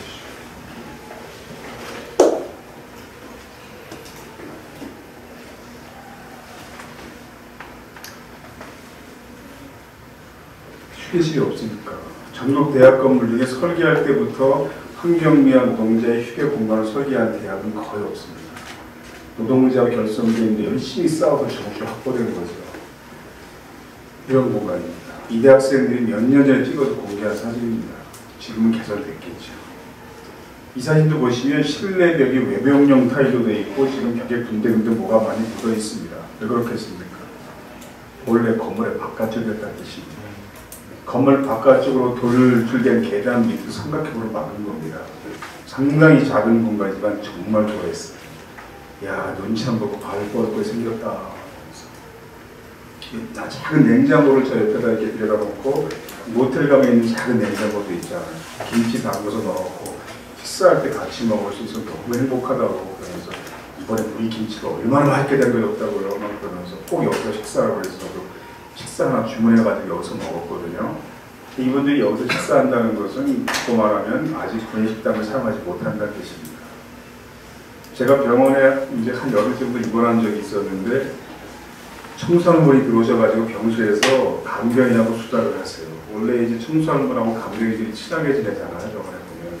워낙 분이 많으니까 청소 공장을 멈추지 않은 채 계속 얘기하는 내용이 뭐냐면 어떤 과장님이 식권 한 장을 주더랍니다. 청소 잘했다고. 그래서 식당 가서 식권 내고 밥을 사 먹고 있는데 영양사가 와서 야단 치자는 거예요. 누가 여기서 밥 먹으라고 그랬냐고. 요즘 병원 식당은 다 외주입니다. 직영이 아니고 식당 전문 경영회사가 다 위탁받아서 경영하는 거죠. 바뀌었어요. 거의 대부분. 그 영양사 하는 말이 우리가 이 병원하고 계약할 때 당신 같은 용역회사 직원들은 식수령에 포함이 안 돼 있었다. 근데 여기서 왜 밥 먹냐. 그러라는 거죠. 그래서 답하기를 나도 식권 냈습니다. 그 식권통에 보시면 물에 젖은 식권이 한 장 있는데 그게 내가 낸 식권이요. 그리고 먹다가 그냥 목에 위에서 나와버렸대요. 그 얘기를 내가 침대에 누워서 들었습니다.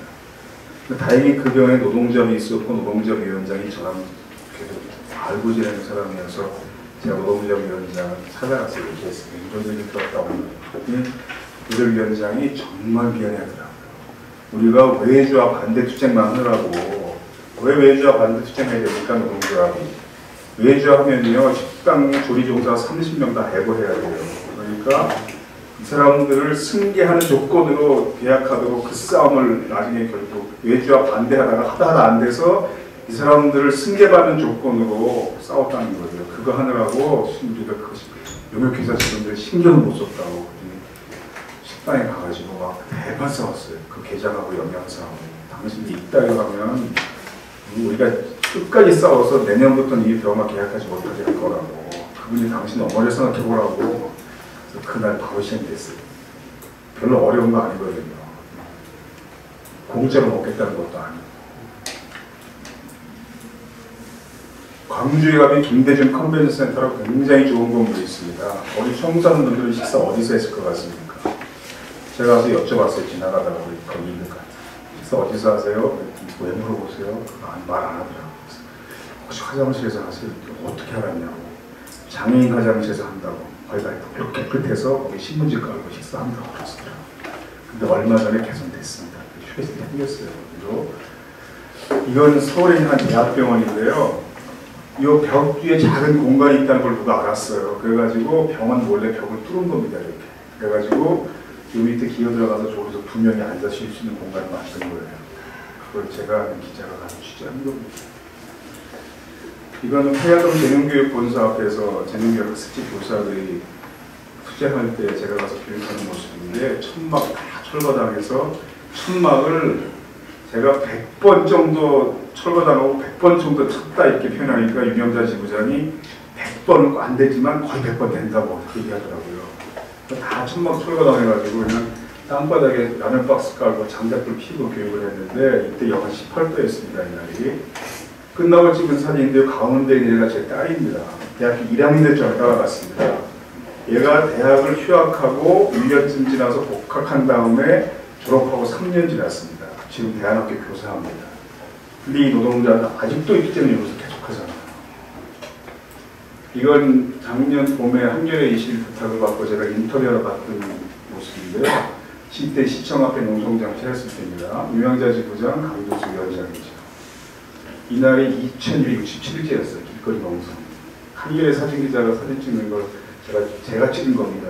박승환 기자 주니까 굉장히 좋아하더라고요. 그래서 자기 페북에 올리더라고요.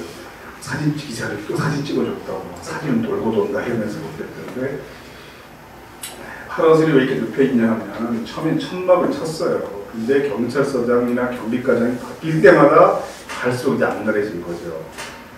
천막을 절대 못 치게 하니까 파라솔을 이렇게 세우고 지지대를 세워서 이렇게 비닐을 두르면 천막처럼 쓸 수 있잖아요. 그렇게 몇 년을 버텼습니다. 근데 최근에 바뀐 경비과장은 파라솔을 세우면 천막이라는 겁니다. 그래서 눕히면 봐주겠다. 그래서 파라솔 눕힌 채 여기서 겨울을 났습니다. 이 사람. 이건 설 연휴 때 제가 이번 설 연휴가 좀 길었잖아요. 계속 농성장 소식 올라오는데 지금 편하게 있을 수가 없어서 그냥 수도권 농성장만 내가 몇 군데 돌자. 그래서 이제 봉투 몇 개 마련해가지고 한 바퀴 돌았습니다. 그때 재능교육 농성장 가서 찍은 인증샷인데 이게 바로 이날이 2220일째고요. 이거는 재능교육 노동자는 아니에요. 근데 유명자 지부장이 설 연휴를 7번이나 길바닥에서 보낸 거죠. 그러니까 이번에는 가족들하고 집에 가서 보내라. 내가 대신 지켜주겠다. 그래서 이 건설 노동자인데 5일 동안 이 농성 천막을 지켜준 분입니다. 내가 사진 찍었는데 제가 이분이 농성 천막 지킨다는 걸 알고 봉투를 하나 마련해서 갔는데 끝내 안 그러더라고요. 나는요 적은 금액이지만 고정 월급 있는 사람입니다. 그랬더니 다른 데 주장을 이 사람 이름으로 더 어려운 다른 곳을 그걸 주게 했습니다. 그러면 이렇게 싸우는 사람들을 보면 어떤 생각이 드냐 하면 되게 일반 시민들은 이렇게 몇 년 동안 길바닥에 싸울 힘이 있으면 그 힘으로 다른 곳에 취업해서 돈을 벌지 왜 길바닥에서 그러고 있냐 이런 지적을 많이 하거든요. 그래서 실제로 그래서 많이 간 겁니다. 수백 명이 시작한 싸움이지만 많이 복직도 하고 회사와 합의하고 복직도 하고 가장도 많이 있었으니까 다른 곳 직장을 찾아가기도 하고 지금 딱 3명이 남은 거예요. 근데 이 3명의 생각은 뭐겠습니까? 누군가 끝까지 싸우는 사람이 있어야 또 자본이 함부로 노동자를 강하게 하지 못한다. 그래서 지금 스타케미칼이나 재능교육이나 끝까지 남은 몇 년이 지나면서 끝까지 남은 소수가 있는 거고요. 그 우리 사회 운동권이 소수인데 이 사람들은 그 소수 안에 또 소수인 거죠. 그래서 재능교육과 스타케미칼은 이미 조직은 끝난 싸움이에요. 민주노총이나 상급단체는 회사와 합의하고 다 끝난 싸움을 남은 소수가 끝까지 싸우고 있는 일이라서 저는 이제 그러면 항상 소수의 입장에 설 수밖에 없는 게 제 입장이다 이런 판단하고 이 사람들을 지지하는 입장이 있습니다. 이런 이제 동영상 아까 보셨지만 어떤 생각 드십니까? 이런 거 보면 야 우리 아이들 열심히 가르쳐서 저런 인생을 면하게 해야지 그런 생각 드시겠지만 공부에도 마찬가지입니다. 지금. 잠깐 볼까요? 불똥은 과학인력이 밀집해 있는 대덕 연구개발 특구에도 튀었습니다. 석박사급 계약직 연구원들이 무더기로 해고됐습니다. 최기웅 기자입니다. 한국원자력연구원 기숙사에 빈방이 늘었습니다. 비정규직 보호법 개정안이 처리되지 못해 계약직 연구원 등 94명이 무더기로 해고되면서 젊은 연구원들이 빠져나갔기 때문입니다. 그저께 양일간 한꺼번에 들어갔지. 나갔다가 관리실에서 이제 전화 받고 문을 열어주고 힘 주고 그런 식이. 이들 가운데 석사와 박사급 연구원만 6명으로 주로 국내 유일의 연구원 원장의 하나로 관련 연구에 참여했던 것으로 알려졌습니다. 그중 일부는 도급 등의 방식으로 재채용됐지만 수년된 연구 인력의 이탈 현상은 비정규직법 시행 이후 각 연구소로 확산되고 있습니다. 여기까지 한번 보겠습니다. 그러니까 우리 자녀를 열심히 가르쳐서 석사, 박사가 돼도 정규직 되기 어려운 겁니다. 신규 교육 70%가 비정규직이다. 이 같은 노동시장 구조가 한국 경제 조효소가 될 것이다. 이건 누가 지적한 걸까요? 국제통화기금이 IMF가 한국 정부에게 이걸 문서로 통보했습니다. 근데 이게 몇 년 전이고 지금은 80%입니다. 오늘 10명이 취업하죠. 그중에 8명이 비정규직입니다. 이렇게 심각한 나라가 없어요. 요즘 고등학교 한 반에 학생 정원이 몇 명입니까? 30명입니다. 일반 학교. 이렇게 60명이었으면 상당히 줄었습니다. 그 세월호 관련 뉴스 중에 짧지만 참 가슴 아팠던 내용이 단원고가 수업을 다시 시작했는데 본래 10개였던 학급을 3학급으로 줄였다는 거잖아요.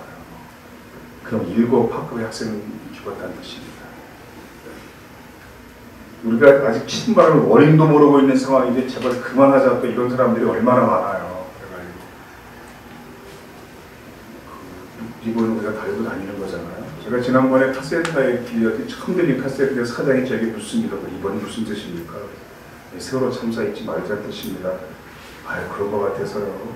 제 아내도요, 요즘도 그 얘기 할 때마다 옵니다. 그래서 제가 무슨 얘기를 했냐면, 제가 아는 기자가 안산 가서 택시 타고 당하고 갑시다. 그랬더니 택시기사가 운전하면서 울면서 가다가 부탁학교를 했는데, 안산이 큰 도시가 아니잖아요. 구가 둘밖에 없는데 한 구에서 거의 200몇십 명 학생이 죽은 겁니다. 마을 전체가 비탄에 깔려 있는 그런 상황인 거죠. 제가 세월호 얘기를 하겠다는 게 아니고요. 그럼 30명 중에 고등학교 학생, 나중에 전국 통계를 냈을 때 대기업이나 공기업의 안정적인 일자리에 취업하는 학생이 지금 몇 명 나올 것 같습니까? 사교육 걱정 없는 세상에서 조사한 바에 따르면 1명 나온다는 겁니다. 이미 한반 30명 중에 29명은 자신들을 가르치는 교사처럼 될 수 없는 게 한국 사회입니다.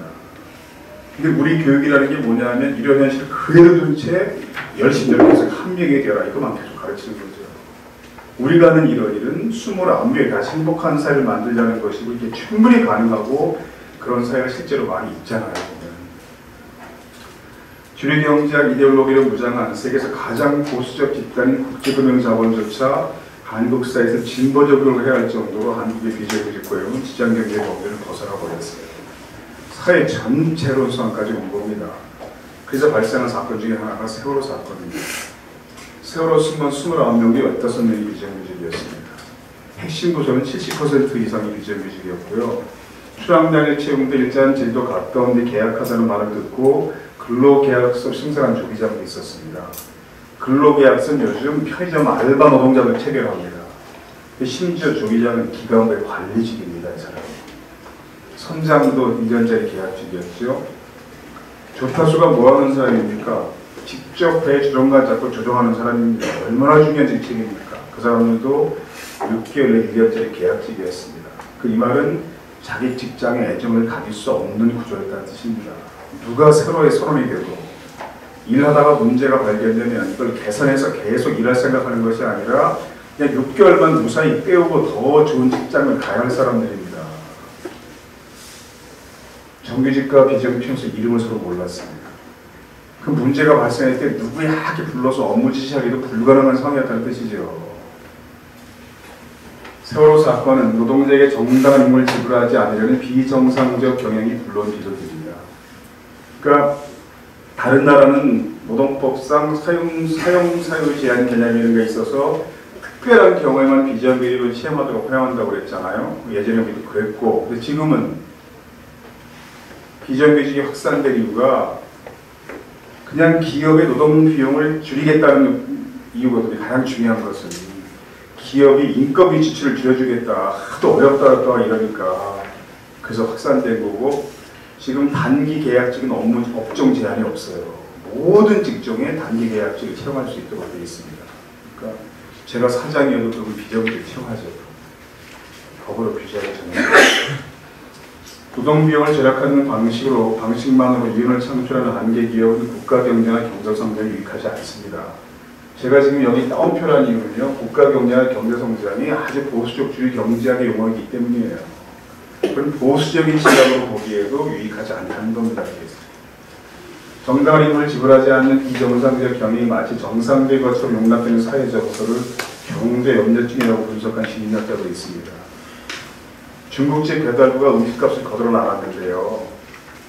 노회찬이가 잘하는 사건인데 쭉 모았더니 40만 원이 됐습니다. 이게 많아버렸던 모양입니다. 그래서 걔가 안 들어왔어요. 그날. 횡령한 겁니다.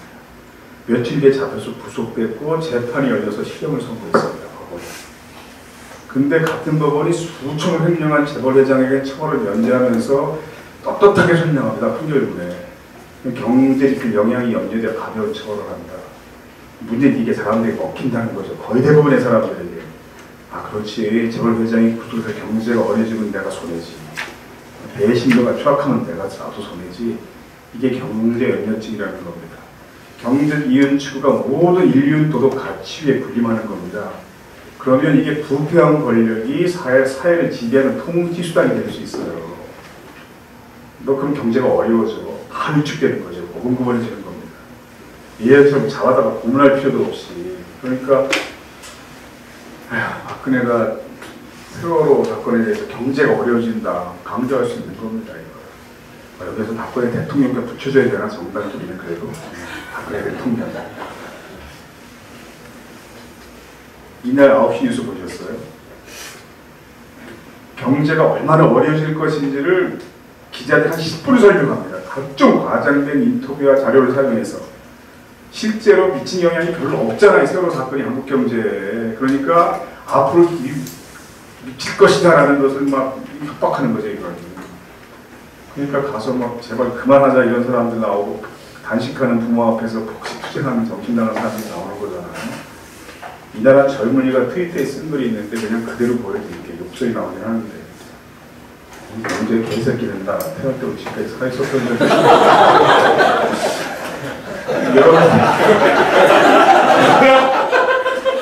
여러분 기업 속에 한국 경제가 위기한 적이 있으니까 지금까지 기업체에 취업해 보세요. 그 경영자가 사장이 자본가가 위기가 아니라고 말할 때가 있는지.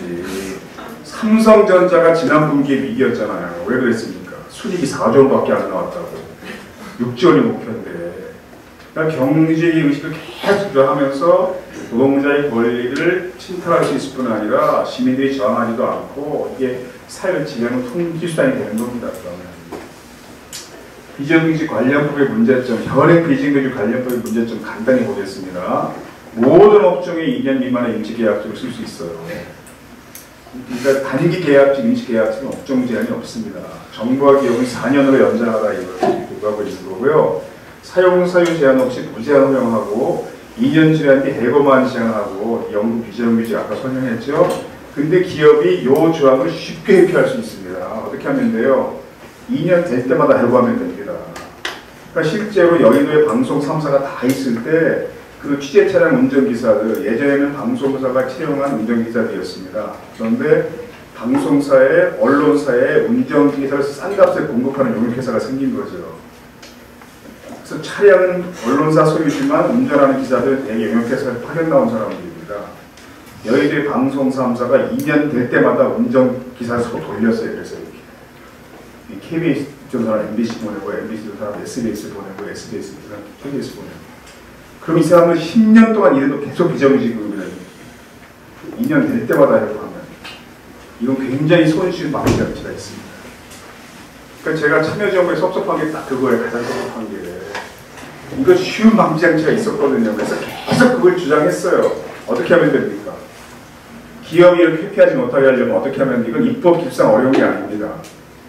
그 2년이 추가되면이라는 조항을 노동자 개인에게 적용하는 것이 아니라 그 직책에 적용하도록 바꾸면 됩니다. 그 일절에 적용하는 개념으로. 그러면 사람이 바뀌어도 누굴 채용하든 거긴 정규직이 오는 거죠. 물론 회사가 또 피하기 위해서 계속 여러 가지 꼼수 부리겠지만 그래도 한계가 있고.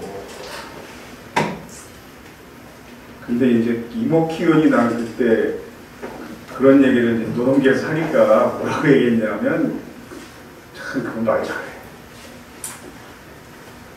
과장한 건 있을 수 있습니다. 근데 거짓말하면 안 됩니다. 노동자들이. 그래서 그런 표현을 썼어요. 토론에 나와가지고 과장할 수 있는데 거짓말하면 안 됩니다. 지금 비정규직법에 대해서 노동자들은 거짓말하고 있습니다. 과장은 괜찮아요. 그러나 거짓말하고 있다고 막 그렇게 얘기했는데 이건 뻔히 예견되는 거였거든요. 철저히 감독해서 2년 지나면 무계약직 정규직으로 하도록 행정 조치하겠다 막 이런 약속을 했지만 거의 안 된 거죠. 차별시정제도는 실효성이 거의 없어요. 이게 이제 차별시정제도가 왜 중요했냐면요. 비정규직이 많아지는 것은 세계적인 추세다. 그런데 차별을 없애겠다. 그러면 명칭만 비정규직뿐이지 차별이 없으면 정규직이나 마찬가지 아니냐 그건 이런 주장하면서 생긴 제도입니다. 이게. 근데 왜 이게 실효성이 없겠어요? 첫 번째는 신청하는 비정규직이 극히 적습니다. 비정규직으로 화장실 가는 것조차 눈치를 봐야 되는 사람들인데 이걸 비정규직이 회사를 상대로 소송을 제기해야 될 노동위원회가 뭐냐 하면요. 한국 노동법원이 아직 없잖아요. 준노동법원 역할을 노동위원회가 합니다. 준사법기관으로 지방노동위원회가 지방법원 역할을 하고 중앙노동위원회가 노동법원 역할을 해서 중앙노동위원회까지 온 사건은 그다음 바로 행정법원으로 가잖아요. 지방법원으로 가지 않고. 노동위원회 회사를 상대로 소송을 제기하는 부재 신청을 제기하는 비정규직은 사실 거의 없을 겁니다. 신청 노동자에 대한 불이익 조치가 예상되죠. 그거 신청해서 흔쾌히 언제 안 해주겠어요. 기업이 비교대상 직종은 소멸 조치할 가능성이 있습니다. 이 조항은 업무가 완벽히 똑같아요. 아까 이야기한 것처럼 그 현대자동차에서 똑같은 자동차의 왼쪽 바퀴는 정규직 조립했고 오른쪽 바퀴는 비정규직 조립했다. 이 경우는 적용될 수 있어요. 업무량이 같으니까. 근데 업무가 조금 다르면 이 조항을 적용할 수 없습니다. 그러니까 회사가 이 법이 7월 1일부터 시행됐는데 그거 시행되기 전에 이 법을 피하기 위해서 어떻게 했냐면요. 실제 이제 소 키우는 회사가 있어요. 목축업 하는 회사. 그 회사는 어떻게 했을 것 같습니다. 여러분 목축업 하는 회사에 인사노무관리자로 취업했습니다. 자, 방안을 제시하시고 이 법을 했습니다. 여러분은 그 분야 취업 못하는 사람인데 확실하네. 암소화수소로. 맞아요. 저분 아시네. 정규직은 암소를 키우게 하고 비정규직은 수소를 키우게 했어요. 이 업무를 구분한 겁니다. 그럼 약간의 차이는 생겨요. 암소는 출산하고 젖도 나오니까. 그럼 한국의 판사들은 업무가 다르다고 합니다. 이렇게 할 수 있습니다. 노동위원회 판정의 전문성과 공정성. 이건 제가 노동위원회에 6년 해봐서 알아요. 여기 되게 어떤 분들이 옵니까? 퇴직한 관료, 교수, 변호사, 노무사들이 명예직 청원자입니다. 노사정이 3분의 1씩 추천하게 돼 있어요. 노동부, 경총, 노동계. 그런데 노동계는 민주노총, 강노총이 또 거기서 절반씩을 나눠 추천하니까 민주노총이 6분의 1의 신청권을 가지고 있는 거예요. 추천권을 가지고 있는 거죠. 그러면 노동부와 정부, 경총이 추천한 사람들은 대개 평생 회사 입장에서 일해온 변호사, 노무사, 대학 교수들입니다. 그리고 한국노총에서 추천한 사람들은 그나마 약간 중립성인 사람적인 사람을 가지고 있고 저 같은 성향의 사람이 6분의 1밖에 없는 거예요. 민주노총이 합법화되고 나서 추천권이 주어졌는데 김대중 정부 때 민주에서 연락이 왔어요. 우리가 한번 추천해 보려는데 맡아보시겠습니까? 영광이죠. 열심히 해보겠습니다.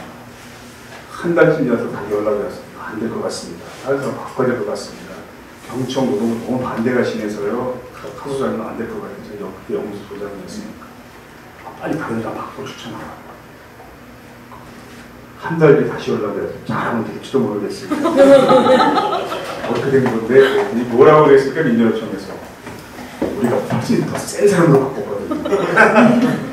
그분이 이광택 교수인데 그분이 대학교 그러니까 차라리 하조각이 낫겠다. 이놈이라 우습게 본 거 아니야? 막 농담으로 제가 3년 임기인데 2번 6년 했어요. 근데 6년 지나고 더 이상 반대가 심해서 못했다. 그러면요 한 사건에 3명씩 되던데 그러면 이 노동자를 구제해야 되겠다. 이게 부당한 해보다 부당노동행위에 해당한다. 이건 차별받는 것이다. 라고 내가 판단을 해서 인정하려면 나머지 2명 중에 1명이 제 편을 들어야 돼요. 근데 이게 저 같은 성향이 6분의 1밖에 안 되기 때문에 구조적으로 불가능해요. 그게. 그러면 한 사건만 제가 예를 들어볼게요. 시간이 없고. 어린이집 사건 최근에 굉장히 많잖아요. 그때마다 생각나는 사건이 있어요.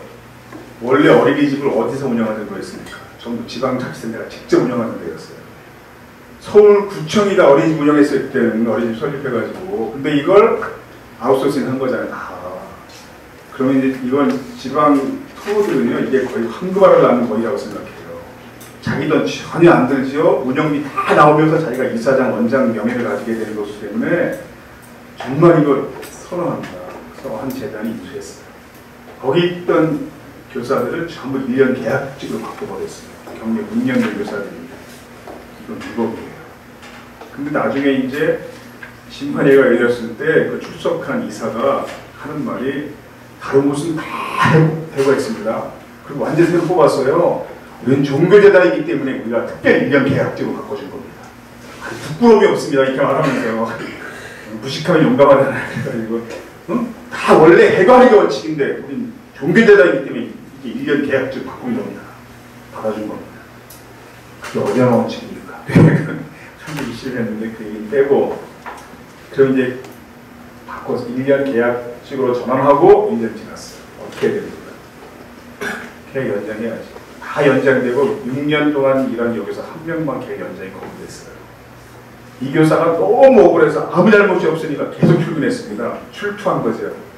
정문 앞에서 매일 신랑이가 벌어집니다. 재단 직원 다 나와서 출근 저지하고 옥신각신하고 막 들어간다 못 들어오나 막 이럴 때 쉽게 적용할 수 있는 법이 있어요. 대한민국 시민운동가들이 가장 많이 가지고 있는 정과 업무방해죄입니다. 경찰에 신고했어요. 경찰 업무방해죄로 체포를 받습니다. 그리고 이제 이분이 여러 군데를 거쳐서 거기까지 온 거예요. 왜 다 다른 교사는 계약이 없는데 이 교사만 해고됐을까? 이 교사만 혼자 한 일이 있습니다. 원장실에 들어가서 재단의 비리에 대해서 따졌어요. 이 교사만. 이 교사가 따진 게 대단한 일도 아니에요. 왜 아이들 가져와 과작각을 써서 일을 남깁니까? 왜? 제가 다른 건 말하지 않겠어요. 이거 너무 치사하잖아, 이건. 이건 우리 돈이 아니잖아. 아이들 코 묻은 돈이잖아. 왜 거기서 껴먹습니까? 왜? 이건 1,000원짜리 과자라고 속이면서 500원짜리 과자 주는 거예요. 우리가 어떻게 하면 아이들한테 교사로 섭니까? 당신들이 인수하기 전까지 6년간 그게 한 번도 이런 적이 없었어요, 지금까지. 내가 분명히 이번에만 내가 넘어가겠어요. 또 한 번 이런 장난하면 내가 절대 가만히 않을 겁니다. 그때 관계심해가 거예요. 과자값, 가방값, 모자값 손대지 마세요. 이 교사만 그렇게 해버리는 거예요. 그러면 여러분이 이제 그 재단의 인사법무 관리자입니다. 이 사건을 이기려면 뭘 해야 돼요? 이 교사가 얼마나 교사가 능력과 자질이 부족한지 증명하면 재단이 이기는 겁니다. 6년 동안에 행정을 낱낱이 조사해서 이만큼 수십 페이지 알려냈어요. 또 그런 일을 시하는 인간들이 있습니다. 온갖 내용이 다 있는데 중요한 게 이런 거예요. 졸업식 하는 날 이 교사는 졸업장 순서를 제대로 맞추지 못했어요. 존경만 이사장이 오셔서 제 이름만 하면 여러분 다 아는 분입니다. 졸업장 수여하다가 순서가 바뀌는 바람에 많은 내리들 앞에서 이사장님이 망신당하게 만들었습니다. 이 사람은 졸업장 순서를 맞출 능력이 없는 사람입니다. 근데 어떻게 교사를 합니까? 이런 내용이에요. 또 어떻게 된 일입니까? 물어봤어요. 교사가 우리 반에요. 형편이 어려워서 돈을 다 못 내는 아이들이 4명이 있었거든요. 근데 원장님이 저녁에 아침에 다니면 나한테도 말하지 않고 그 아이들 졸업장을 다 빼버린 거 몰랐어요. 내가 분명히 챙겼거든요. 그 아이들은 졸업장 받겠다고 앞에 앉아있는데 제일 예쁜 옷 입고 골라 입고 와서 어떻게 그 아이 졸업장이 없을 거라고 내가 상상합니까? 몰랐어요. 그냥 순서대로 줬어요. 그 순서가 틀린 거지. 말하다가 펑펑이다 이거잖아. 다 이런 식이에요. 마지막에 이제 마지막 절차가 뭡니까? 모든 재판에 영화에도 나오잖아. 최우진수께 얘기했습니다. 이게 마지막 발언입니다. 하고 싶은 얘기 하세요. 그럼 되게 굉장히 길게 말합니다. 지금. 그 맺힌 셈이 얼마나 많겠어요. 이 교사는 1번도 못했어요. 목임해가지고 말을 못합니다. 저 어릴 때부터 유치원 교사 되는 것이 꿈이었습니다. 자라면서 한 번도 글이 바뀐 적이 없었어요. 그런데 제가 좀 어렵게 공부했거든요. 스스로 내가 학비 벌어 마치느라고 내가 남보다 좀 오래 걸렸거든요. 제가 그렇게 어린이집 교사가 되고 1년 동안 행복하게 일했습니다.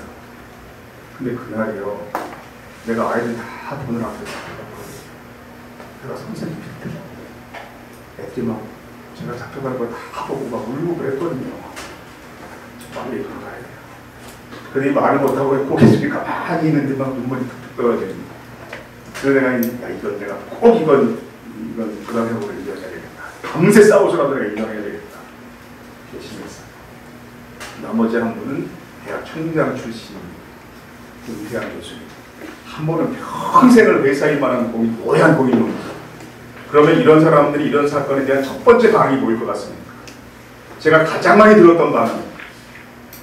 원래 해고 사건은요, 법률적 요건 사실이라는 개념이 있어서요, 딱 3가지 원칙으로 판단해야 돼요. 해고 절차, 해고 사유, 징계권 남용, 그리고 형평의 원칙. 이런 전혀 모르는 무식한 사람들이니까, 그러면 대학 총장이나 평생 공인노무사로 회사일 한 사람 주변에 노동자 친구가 많겠습니까?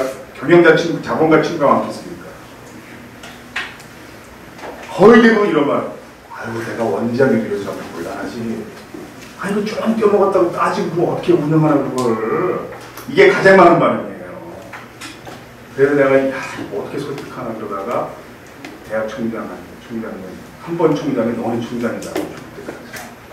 존경해 뜬다고 우리가 민주노총 위원장은 죽을 때까지 위원장이라고 그러잖아요. 그러니까 강경호 위원장, 지금도 그렇게 부릅니다.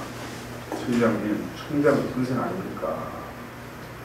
지금 우리 사회가 선생을 아주 개떡을 알고 있는데 지금 이 교사가 여기 오기 전까지 여러 군데를 갔어요. 구청이고 어디 다 경찰서고 다. 아니 우리 사회가 지금 선생을 개떡을 알고 있는데 이 사건 그냥 이거 내버려둬야 되겠습니까? 총장도 선생 아닙니까? 그랬더니 그분이 내 아버지 뻘 되는 분인데 내 편 들었어요. 그래가지고 부재됐어요. 노동위원이 그런 데예요. 그러니까 이 판정에 전문성이 전혀 없습니다. 그럼 제가 잘 알죠. 그러면 이거는요, 어떻게 해결할 수 있겠어요? 그 개인이 아니라 노동조합도 신청할 권한을 주면 돼요. 근데 그렇게 안 해주신 겁니다, 그때. 부당해보는 부당노동행위는 그렇게 할 수 있어요, 지금. 유사한 제도가 있거든요, 노동법에. 차별시정 신청이 첫 달에 시행되고 딱 3곳에 불과했습니다, 전국에서. 맨 처음 신청했다고 크게 보도됐던 사람 결국 해고됐고요. 비정이 또 있으나 마나 비정이 계속 늘었고요. 임금 격차도 해소 안 됐고요. 계속 더 비정일이 많이 늘었다는 겁니다. 그런데 정부가 법안을 마련하면 국책연구기관이 보고서를 쓰게 돼 있잖아요. 그러니까 이 비정규직 관련법 시행효과에 대한 분석도 노동연구원이 했습니다. 그때. 근데 그 보고서가 공개가 안 됐다가 몇 달 지나서 그때 간병호 의원이 그 발부력에까지 그 한겨레가 특정을 했던가 해서 알려졌는데 거의 뭐 임금격차 안 줄어들 거다. 이 법 시행돼도. 그 다음에 별 효과 없을 것이다. 이게 주된 내용이었거든요. 그러니까 참여정부에서 비정규직법 시행돼도 효과 없을 거라는 걸 알고 통과시킨 겁니다. 사실. 이게 노동연구원 2005년 자료입니다. 왜 이렇게 시행됐을까요? 결국 이 정책을 중심에 취했던 사람들이 노동자를 위해서 이걸 마련했다기보다 기업의 요구를 수용한 친구들이 많았던 겁니다. 그래서 들리는 말로는 뭐 참여정부의 많은 정책이 삼성경제연구소 프로젝트였다, 뭐 이런 말을 들릴 정도로 그 통로 역할을 한 사람들이 있었던 거죠. 그분들은 이 땅에 남은 거죠.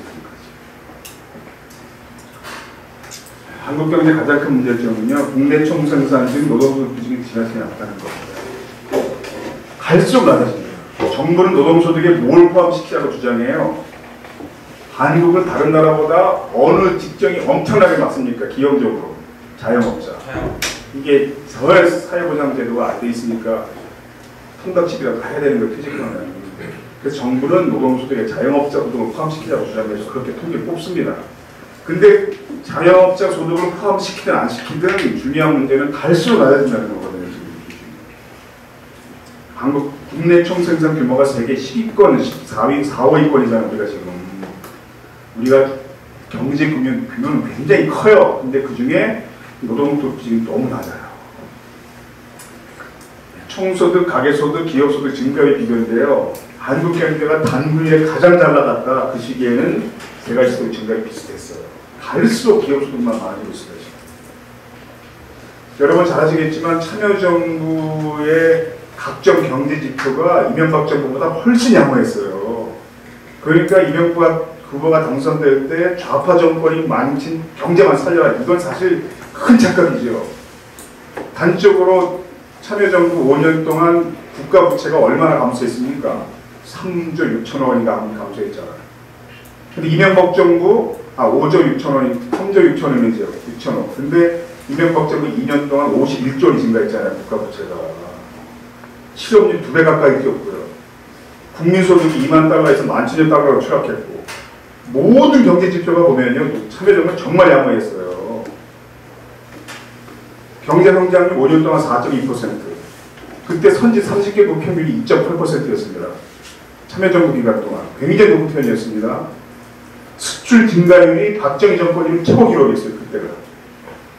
박정희 말고는 노무현 대통령만큼 수출 증가시킨 대통령이 없었어요. 우리나라에. 굉장히 양호했어요. 근데 한나라당이 민생이 어렵다는 고객이 다 먹혔어요. 이게 다. 왜 그랬을까요?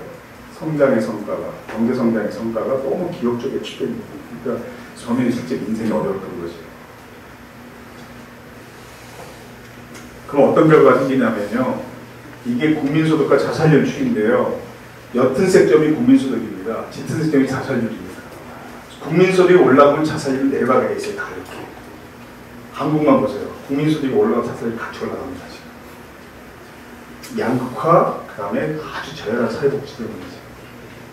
근데 자살률이 얼마나 높습니까 지금? 우리가 이렇게 높습니다.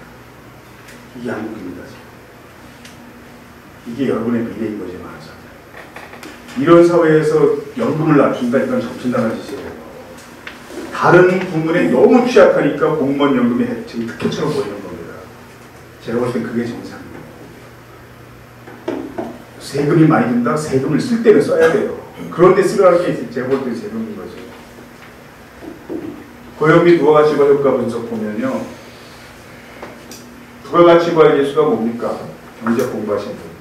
똑같은 경제활동을 했을 때 얻어지는 이익효과가 어느 것이 더 크냐 이 지표입니다. 수출이 0.563, 투자가 0.73에 수비가 0.798이에요. 취업 유할 개수도 수출 9.9, 투자 12.6, 소비가 16.0. 이날은 기업이 얼마나 많이 수출할 수 있냐 하는 것보다 국민이 얼마나 많이 소비할 수 있느냐 하는 것이 경제 성장의 효과가 크다는 뜻입니다.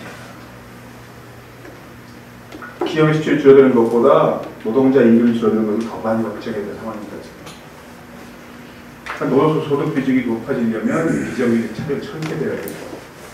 어떻게든 기업으로부터 노동자들 쪽으로 돈을 더 많이 옮겨 놓아야 경제가 팽팽해지는 상황이죠. 기업 인건비를 지금보다 더 많이 지출해야 우리 경제 유익하다는 뜻입니다.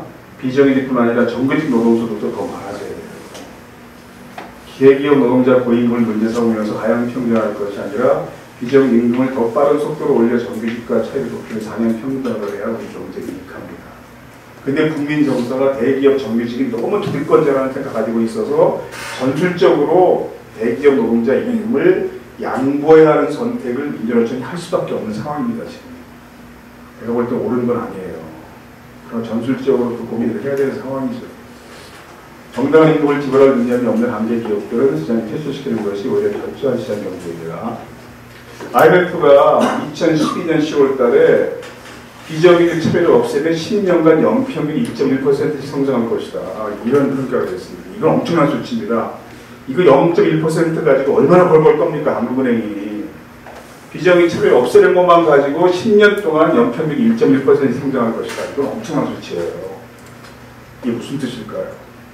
여기까지만 하고 마칠게요. 오늘. 스웨덴은 3인당이 65년 집권했잖아요. 좌파적 경제정책이 가장 오랜 기간에 시행된 나라죠. 보수연이 볼 때는. 경제 성장이 굉장히 높은 편이었어요. 언제였냐면 프랑스, 영국, 독일, 일본이 0%에서 계속 몇 년을 헤맬 때 스웨덴이 혼자 4%, 5%를 몇 년 동안 기록했습니다. 그래서 이유가 뭘까? 이래 주목받은 거죠. 그러면 이제 보수적인 경제학자, 진보적인 경제학자가 다 달라붙어서 삼성경제연구소 박사까지 다 연구를 해봤습니다. 결론을 동일했어요. 노동자 권리를 존중하고 분배하고 중요시하는 좌파적 경제 정책을 가져버려 있는 나라에서 어떻게 지속적 경쟁이 가능했을까? 진보 보수를 막론한 학자들의 결론은 스웨덴의 동일노동 동일임금 정책이라는 게 무슨 뜻일까요? 스웨덴의 동일노동 동일임금은 기업 단위가 아니라 국가 단위로 시행됐습니다. 아까 우리가 현대차 비정 노동자가 분신한 사람이 보수하는 걸 들으셨잖아요. 이게 해결됐다고 칩시다. 그럼 어떤 문제가 남습니까? 현대차 내에서만 해결된 거죠. 현대차 납품하는 하청업체 노동자, 그 하청업체 비정규직은 더 임금이 낮잖아요. 스웨덴이 이걸 법적으로 금지한 겁니다. 경력이 같은 노동자는 회사가 달라도 임금이 같아야 합니다. 경력 5년 선방공이다 그러면 몇만 명이 근무하는 볼보의 선방공이나 동네 작은 중소기업 선방공이 임금이 같아야 한다는 겁니다. 경력 5년 간호사다 그러면 몇천 명 근무하는 대학병원 간호사나 동네 작은 의료원급의 간호사가 임금이 같아야 한다는 거예요. 근데 우리도 그런 직종이 있어요. 이미. 어떤 직종이 그렇습니까? 공무원, 교사가 그렇잖아요. 광화문 정부종합청사에 근무하는 부국공무원이나 읍사무소 부국공무원이 임금이 같습니다. 강남 8학번 큰 고등학교 교사나 저 땅에 있는 작은 중교 교사가 임금이 같잖아요. 그러니까 스웨덴은 원점으로 돌아간 겁니다. 근데 3인당이 한 60여 년 집권해야 그런 게 가능해지는 거죠. 그럼 어떤 일이 벌어지겠습니까? 그 임금을 감당할 능력이 없는 기업은 도산하는 거예요. 그렇죠?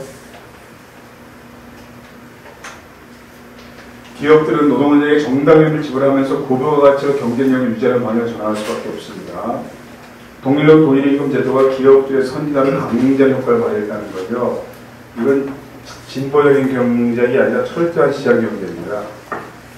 삼성의 좋은 점이 뭐예요? 삼성이 온갖 나쁜 짓을 하지만 좋은 점만 보면 삼성의 자랑은 삼성이 저임금 사업자 아닙니까? 아니잖아요.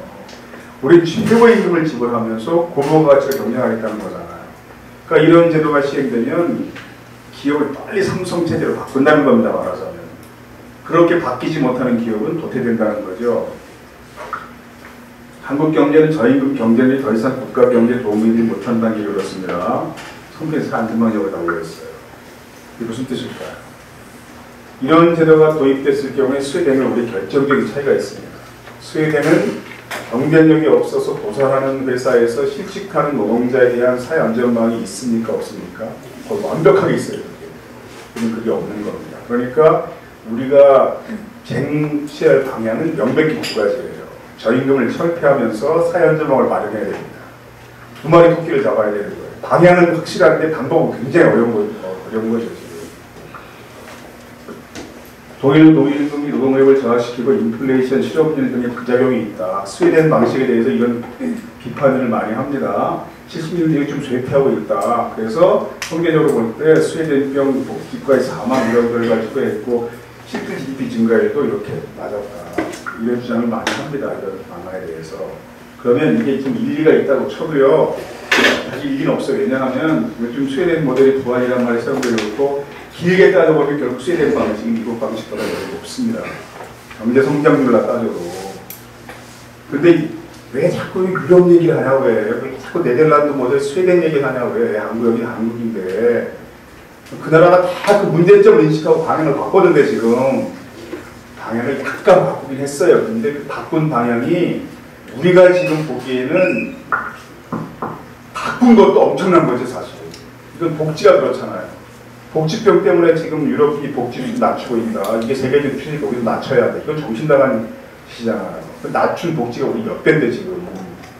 그러니까 이런 나라들은 포스트 3인주의, 아까 얘기하신 포스트 노동자 헤게모니를 겪은 다음에 그 부작용이 있는 걸 알고 이걸 약간 성향한 겁니다. 우리 그 중간까지는 못 간 거죠 지금. 그러니까 우리가 지금 어떤 방향을 지향해야 하는 건 사실 명백해요. 우리 그 발걸음 처음 뛰는 단계에 있으니까 그래서 만약 스웨덴 방식이 이런 문제가 있다 그러면 그 대기업과 소기업 간의 격차를 약간 둔다든가 이런 다양한 방식이 충분히 가능합니다.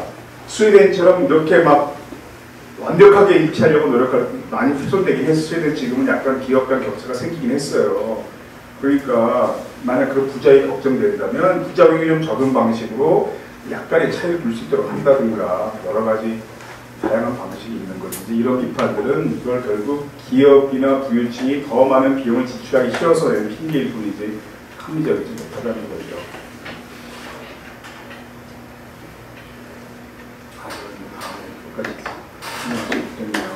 그러니까 지금 정태인 씨 우리가 비교적 좋아하잖아요. 정태인 씨가 한 얘기 중에 어떤 말이냐면 어떤 경제학도 휴머니즘에 있을 수 없다. 이런 말이 있대요. 그것처럼 사회적 약자의 권리를 보호하고 비정규직 차별을 철폐하려는 노력은 단순히 사회적 약자 그들만을 위한 것이 아니라 사회 전체 구성원에 그것이 유익한 결을 가져온다는 것이 전제인 겁니다. 이걸 수학적으로 잘 증명한 학자가 누굽니까? 존 내시잖아요. 내시 균형 이론이 노벨 경제학상 받은 이유가 바로 그 때문이잖아요. 우리가 비정규직 노동자 문제를 관심을 가지는 것은 단순히 인도주의적 차원이 아니라 이게 경기 부양이나 경제학적으로도 상당히 유익한 결과를 가져온다는 것이고 그런 일관된 주장을 계속했던 폴 크루그만 교수 같은 사람들이 진보적인 경제학자가 아님에도 그런 이론으로 2008년 노벨 경제학상을 받은 거잖아요. 그러니까 미국이 대공황이 터졌을 때 미국 정부가 사용했던 표 중에 이런 게 있었어요. 대통령은 당시 노동자들에 가입하는 것으로 합니다. 미국도 그렇게 한 겁니다. 그래서 이게 일정책의 핵심을 표현하는 표잖아요. 노동자 조직이 올라가면 노동자가 힘이 강해지고 임금 인상이 구매력이 형성돼서 내수 기반이 형성되고 포드 자동차가 많이 팔릴 거다. 우리 다 뉴딜 정책을 땜공사라고 배웠지만 땜공사를 왜 했습니까? 뉴딜 정책의 핵심은 어떻게든 자본과 기업이 가지고 있는 돈을 여러 가지 방식을 통해서 계속 노동자 쪽으로 옮긴 거잖아요. 그런 측면에서 비정규직의 차별을 해소하는 게 옳은 방향이고요. 그걸 해소하지 않으면 강력한 문제나 이런 문제는 절대 해결되지 않는 이상 있습니다. 비정규직 정당이라는 명칭을 가지게 된 것을 굉장히 고맙게 생각하면서 마치겠습니다.